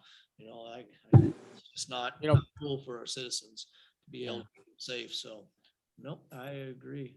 So, okay, go ahead, Paul, since you're. Okay, I'd like to make the motion that we, for approval of the purchase of encrypted radio equipment and related installation costs for $52,500. That's what covers the repeater also, Chief. Yes, that's Yes. what Paul. Thank you. Thank you. And to supplemental appropriate an additional $40,000 from fund balance and transfer from non-capitalized equipment another 12,000. You just cut out, Paul. An additional 40,000 from fund balance and Great. transfer from non-capitalized equipment another 12,500 to facilitate the transaction. And I would like to note that the total is 52,500, Right. and the chief has broken it down into 40,000 from fund balance and 12,500 from non-capitalized equipment, which does add up to 52,500. Perfect. Thank you. Great, Awesome. great. I'd second that. We got a Go ahead. tag team. Okay, go ahead. Go ahead, Jen. Oh, okay. This is Councilwoman Joan Smith Freeman, and I will second that motion. And I agree with you, Councilmember McCoy. It was confusing to me. It didn't, 52,500 sounds better than 105. Yeah. Yes, certainly. All righty. Got a motion and a second. I'm going to do roll call. Start off with you again, Joan. Aye. Paul McCoy, Affirmative. Corey Middleton, Aye. Debbie Baird. Aye. And Dwayne Keeg. Aye. Thank you, Chief. Thank you, guys. I really Thank you, appreciate Jason. it. Thank you. Hard work. It did look a little funny. when it was All right, written we that will way. move on to 8C, discussion possible action, fire department approval of purchase of a battery operated Jaws of Life apparatus for the Yreka Fire Department and supplemental appropriation of an additional 40,000 from Measure H fund reserves to facilitate the purchase. And we have Chief Lemus. Thank you. Good evening, Mr. Mayor, members of the council. Merry Christmas. Merry Christmas. You. So Merry- as you see in your packet, on the staff report, we recently experienced a problem with one of our hydraulic pumps that serves a set of tools that we have on our ladder truck, which is our more or less our second apparatus out if we had to use extrication on vehicle accidents. And the equipment that pump serves is what we call a combi tool. And that it's corded, so it has hoses that go with it. It can be rather cumbersome at times, and the cost to repair the pump with pretty much outdated cutters and spreaders on the combi tool, it's just more money well spent to go ahead and replace those. So we researched it, and we've been talking about it for some time now, months, if you will, that the next time we had an opportunity, and then of course, when the pump went down, it was like, yeah, it's decision time. So not anything that we can, spend too much time without. So having said that, we have priced the three pieces of equipment that go with this purchase. There's a set of, excuse me, glasses are good. And if you'd like, I can pass this around. I don't think I made copies for you. My apologies. It got in late last night.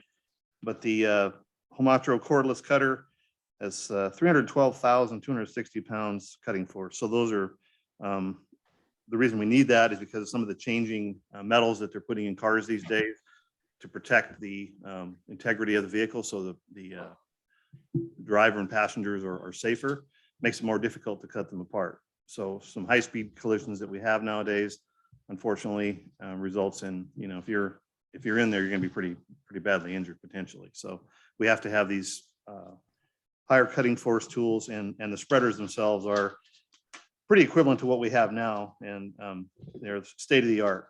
And with the difference with the corded tools or the hydraulic tools compared to the battery operated tools, the battery operated tools make us more versatile, makes us portable. We just had an incident which Assistant Chief Loslott is here tonight. He was on the call. Vehicle went over the embankment on Highway 263. Yeah.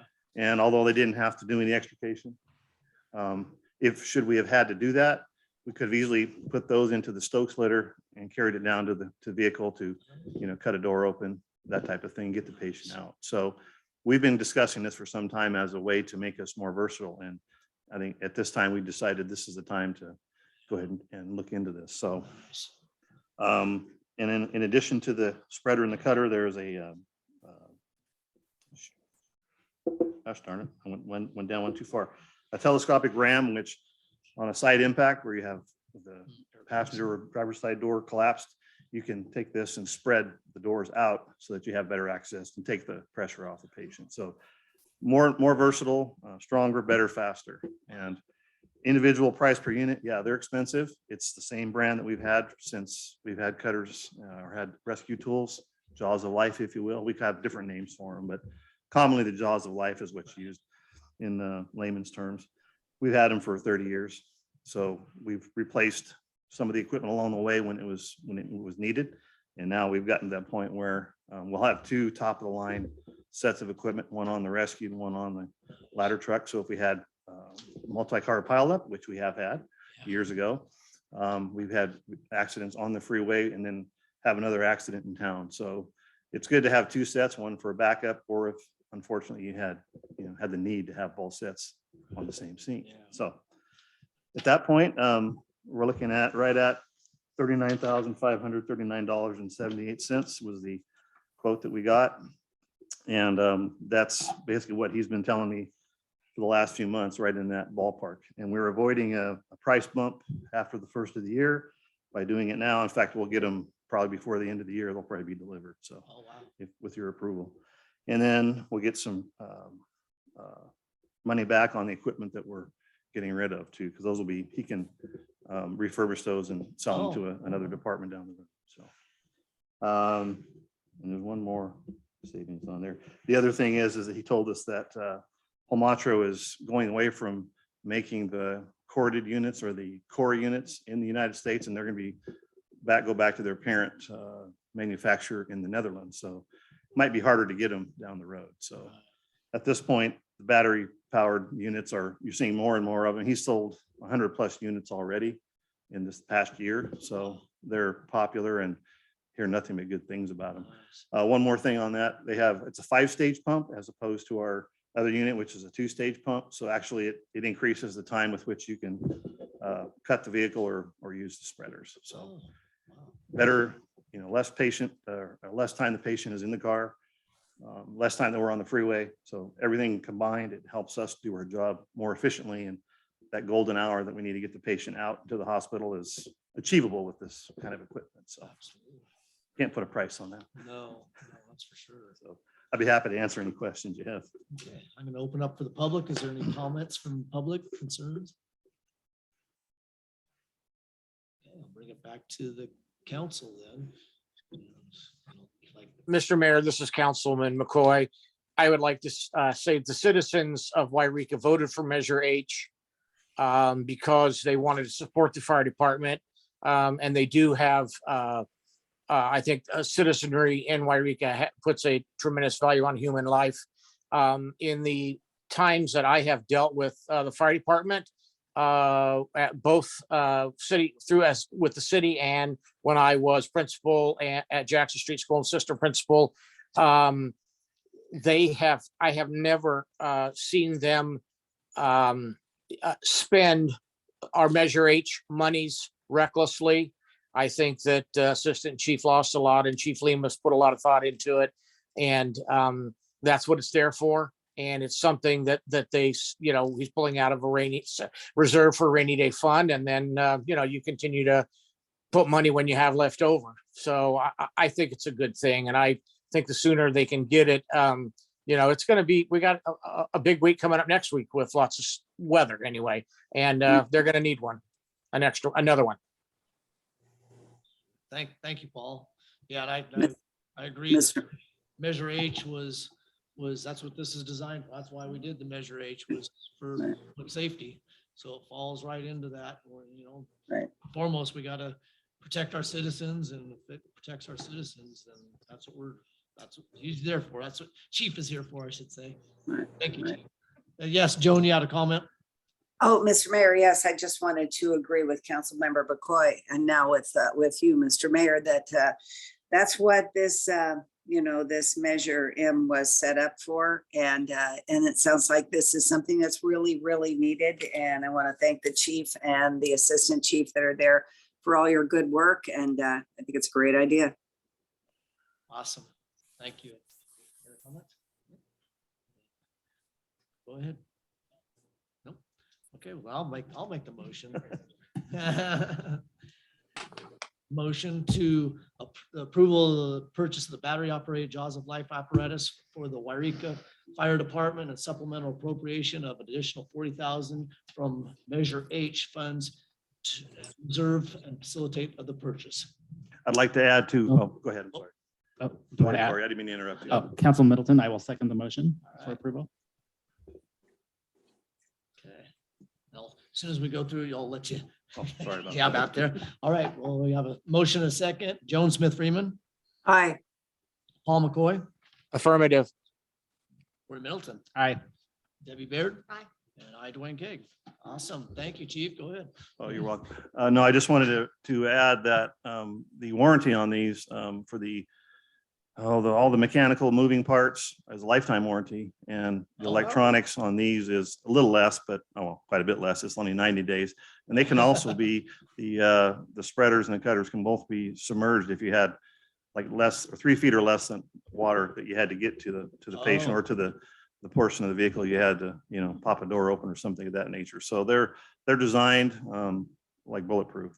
We've had them for years. And I think you talk to anybody in the department, retirees included, that they're the top of the line. So just wanted to Awesome. make sure you knew that. Well, then on top of it, like you said, getting this purchase right away, because man, inflation's going up so much, getting our radios that we need and this apparatus now, it's like, if we're gonna do it, we need to do it now, because everything after the first year, I guarantee is gonna start going up and up and up. Great. Thank you, for that. Chief. Appreciate it. I think I'm still up. All right, well, yeah, you might as well stay up there. We'll move on to F, discussion possible action. Approval of proposed fuel reduction project around Evergreen Water Tank and on Yreka City property. Authorized city manager to sign any documents related to this project. And thank you for coming too. I know Chief is gonna start off and Yep. So, Mr. Mayor, members of the council, as I mentioned, I think last meeting or meeting before, that there was some movement afoot to do some fuel reduction in the area of Hiram Page, and that would extend on up to at the bottom of Hiram Page in Oregon, all the way up to behind Oak Ridge Mobile Estates and over to the city water tank. So being as though they're going to be there doing the work anyway, we have been talking with George Jennings here tonight, and he'll give you some more details on this, but we decided that would be another portion of the project that would be fitting to tackle at the same time or along the same lines as once they, move geographically from Hiram Page across the hill. So there's, mixed vegetation there. There's some oaks, which really aren't a problem, but there's a lot of brush and stuff in there that could be dealt with and, reduce the possibility that fire spread is going to get to the other parts of town, especially the folks over there at Hiram Page, which are a fairly vulnerable residents, being as though some of them are immobile, et cetera. So it's all the documents have been completed. I don't want to steal too much of George's thunder, but he'll go through all those details with you, and all he would need from the city is basically a landowner agreement, which should be in your packet to review. So I'll turn it over to George, and he Awesome. can give you the details and answer any questions you have. thank you, Chief. Hello, George. How you doing? Hi, George. Can you hear me through this mask? Yes. Okay, I'll leave it on if that's the way you work here. Yes. Yeah, there's two pieces of land. One is along Oregon Street and Hiram Page Road. That's your right of way there. And so we just want to make sure we were okay to do work there. Brush removal and limbing and then also around that water tank. As we saw in the Bowles fire, water tanks melt. So it's infrastructure protection. And the good part on this is that I'm not going to ask you for money. This is covered by, this is absolutely free. And so we're giving back, the Fire Safety Council has basically got this funding. We just want permission to do the work. We have liability insurance to cover the crews and just, basically just permission to do this work. Another advantage of having this work done is it helps with the homeless or people that are trespassing. There's been a fire on both of these properties from homeless folks. So it's going to reduce the amount of fuel and reduces speeds up the response, the response time to initial attack. So because there's less fuel out there. So And I think we really dodged the bullet last year. Looks like we're gonna have some water on the ground for a while this year, but yeah, this is just, and we have a landowner that came in on this project. We did some work behind there in the past on both of those in that area, and one of the landowners didn't participate last time. They are this time, so we really want to encourage, you know, having that. That's an evacuation route for the Oak Ridge Boulevard Park, and we've got a couple hundred 55 plus people trying to get out of a very narrow road. And it kind of gave us nightmares thinking about how we're going to get them out of there with trees hanging over the road. And so we're excited about getting that, but we just want to, you know, the city's part, which is the right of way, to make sure we're okay to do that. Yeah, it's pretty simple. It's free and it is no liability, and it's going to make it safer and help the chief sleep at night thinking about that area, especially when we get some windy, hot days in the summertime. So just need a landowner agreement signed. So pretty simple. Any questions?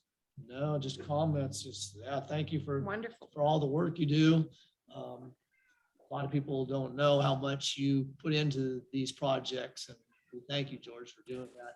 You know, a huge project is, like you said, the Craggy project, and how it's pretty much saved Yreka when we had the fires over there up above Hawkinsville and around that area on Badger. Because of the Craggy project and it coming this way, it kept Yreka safe. So these projects are huge for Yreka and keeping them safe, us safe, and especially up there at the Hiram Page, the mobile home park and stuff, because that's a real danger. I've walked that numerous times and seen the side effects of some of the fires that were up in there and seen what had happened because of homelessness and stuff of starting. And that's a bomb waiting to happen if it's not addressed. So thank you so much. Pretty excited about having the opportunity to make that happen. So Yeah. Yes. No, thank you so much. Any questions from the audience? Citizens, I should say. Okay, well, then I'll bring it back to the council. Is there any question, comments? Okay. Mr. Mayor, if there are no further questions, this is Councilman McCoy. I would move that for the approval of the proposed fuel reduction project around Evergreen Water Tank on Yreka City property, and authorize the city manager to sign any documents related to this project. Mr. Mayor, I would second that motion. This is Joan Smith Freeman, and heartily support the Fire Safe Council and the good work that they do with our fire department. Thank you, George. Amen. We have a motion and a second. I'll do roll call. Joan Smith Freeman, Aye. Paul McCoy, Affirmative. Corey Middleton, Aye. Debbie Baird, Aye. and I, Dwayne King. Awesome. Thanks, you guys, for all your hard work. Much appreciated. All right, well, then we are wrapping this up. We are on now city manager and staff reports. I think he's up. He's still there. Mr. Johnson, how are you doing there? I'm hanging in here. All right, good. I have no report at this time. Okay. All righty. Is there any other staff out there in water? Oh, we got someone coming down. No. Yep. Yes. Yep. We do have a staff report. Yes. Hi, Awesome. Emily Aldrich, Finance Director. I wanted just to bring to the council's attention and the public that the Economic Development Council is getting their program underway for assistance with utility payments that are in arrearages. Oh, Starting January 1st, there's an application process, etc. I printed it. Where it actually printed out over there, I'm not 100% sure. So I'm still figuring out where all the printers are and what their names are. I'm a little behind, but I'm getting there. But yeah, I wanted to bring it to your attention because the state mandate for turning off water for lack of payment is ending at the end of this year so far. We haven't heard anything different so far, but we're trying all of our different avenues to get all of our customers up to date so that they don't face turnoff. But we will be encouraging those that are delinquent to apply with them or set up payment plans, etc. do you, is there quite a few? I'm not going to ask. Not an exorbitant amount, I don't believe. I don't feel like it's an exorbitant amount. But there are some that have had struggles through COVID and just like everybody. But hopefully we can get them the help they need. And get everybody back on track. Yeah, absolutely. Thank you, Emily. Mr. Mayor? Yes. Oh, yeah, it's Great Northern. They can apply. Oh, through. great. Yeah, sorry. I apologize. No, and If they'd I had have the printed Great it, I Northern- could have read it. But I didn't print it. And that's something too, people that need to know too, because Great Northern has a bunch of different programs they do. Winterizations on windows and doors and all that stuff, and they do assistance, they'll buy fuel for if somebody has a monitor heater. So there's a number of different programs that Great Northern does do to help out people in need. So that's Absolutely. definitely needed for this community. And I know a number of people that have utilized Great Northern for that. It's awesome that they're there to help people out. So. Yeah. Yes, Debbie. I was going to ask if this information was put on the newsletter that went out with the utility bill. I don't believe it was. No. I don't believe it was. We do have flyers that we'll be putting up here at the desk and sending it out to accounts that could use those services. Okay. Okay, thank you. Emily. Thank you, Emily. Awesome. All right. Is there any other reports from staff or anybody? Don's waving. Oh, Don. Yes, Don. Mr. Mayor, there's you have a item on for closed session relating to the city manager position, which is characterized as evaluation. And it really needs to be characterized as discussion of hiring or retention of a city manager. So I would ask that you entertain one of the council members to make a motion that this is a matter that came to the attention of the city council after the posting of the agenda. And it's an item that requires action before the next regular city council meeting. Okay. Thank you, Don. Mr. Mayor, this is Councilman McCoy. I would like to make a motion that we change our closed session item from evaluation of city manager to possible hiring attorney. Don, to possible discussion and hiring of potential city manager and ask that would be put on tonight's, on tonight's city council agenda because it is of great urgency and it was not available to us at the time that the initial agenda went out. And so we would need to place it as an urgency item tonight. Correct. All right, we have a motion. Do we have a second on that? Council Middleton, I'll second the motion. All righty, I'll do roll call. Joan Smith Freeman, Aye. Paul McCoy, Affirmative. Corey Middleton, Aye. Debbie Baird. Aye.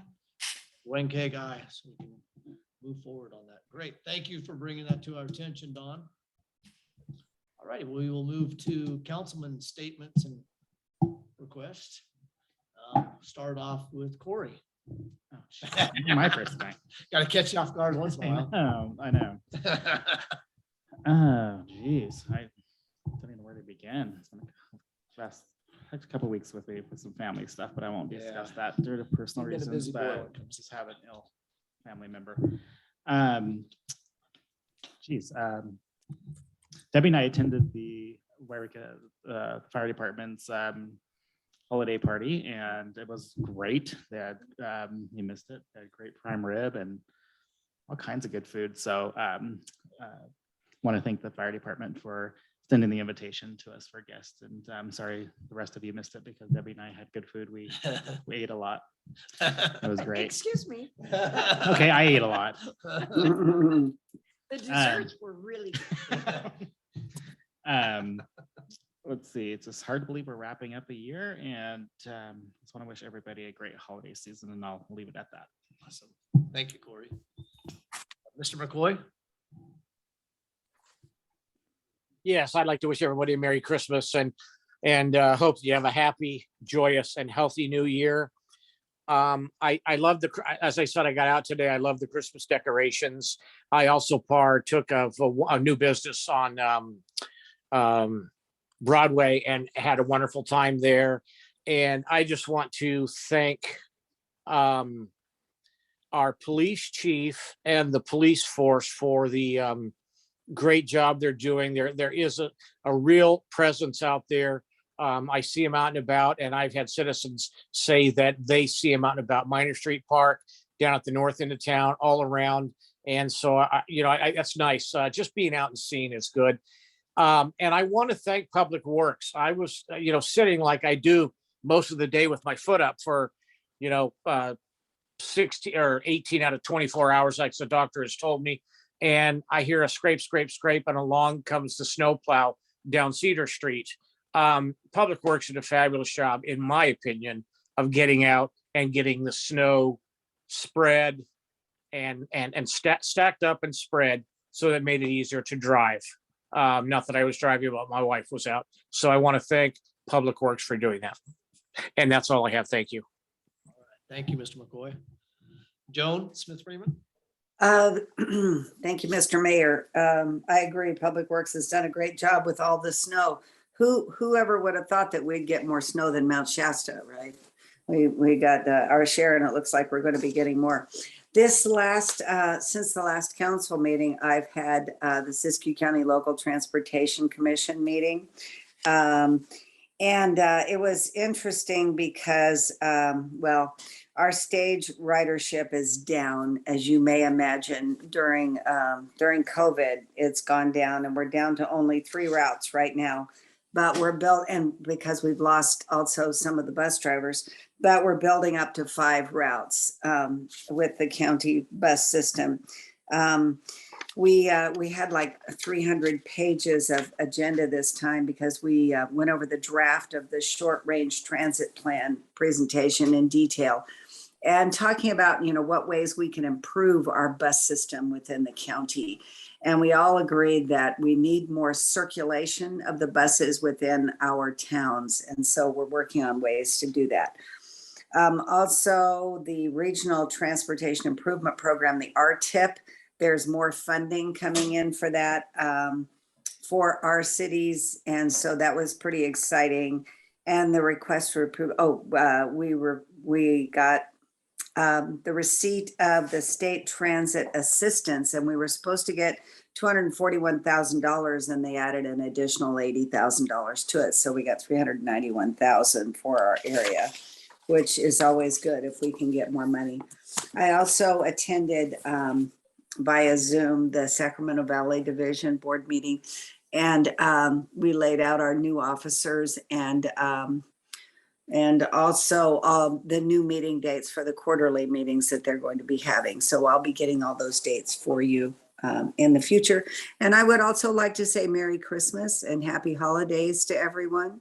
And hopefully I just got my booster shot yesterday, so I'm kind of laid up a little bit today, but I'm sure that'll be better tomorrow, and so that I can enjoy the holidays.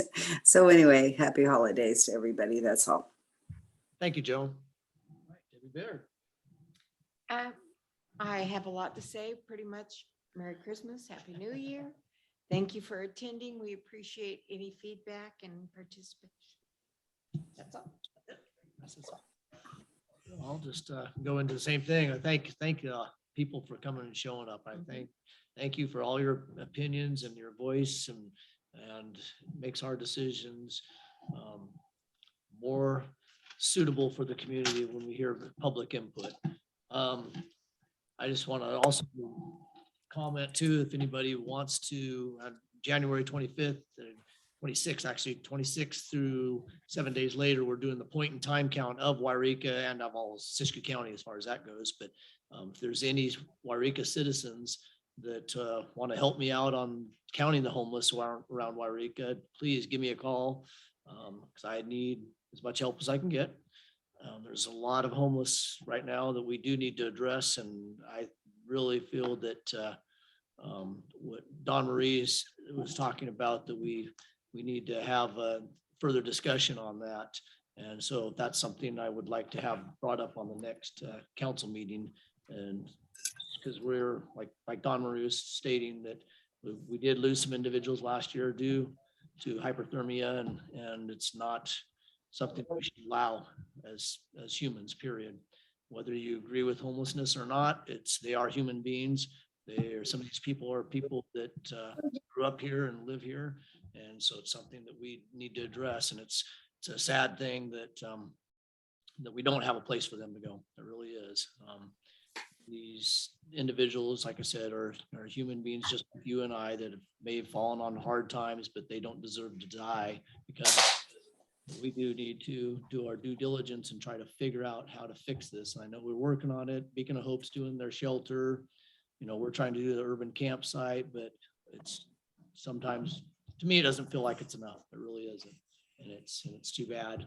We had a lot of, in the process of trying to do this urban campsite and stuff, we've had a lot of resistance, and it's time that we move forward. And like I said, Medford is putting their money where their mouth is and is actually doing something about it.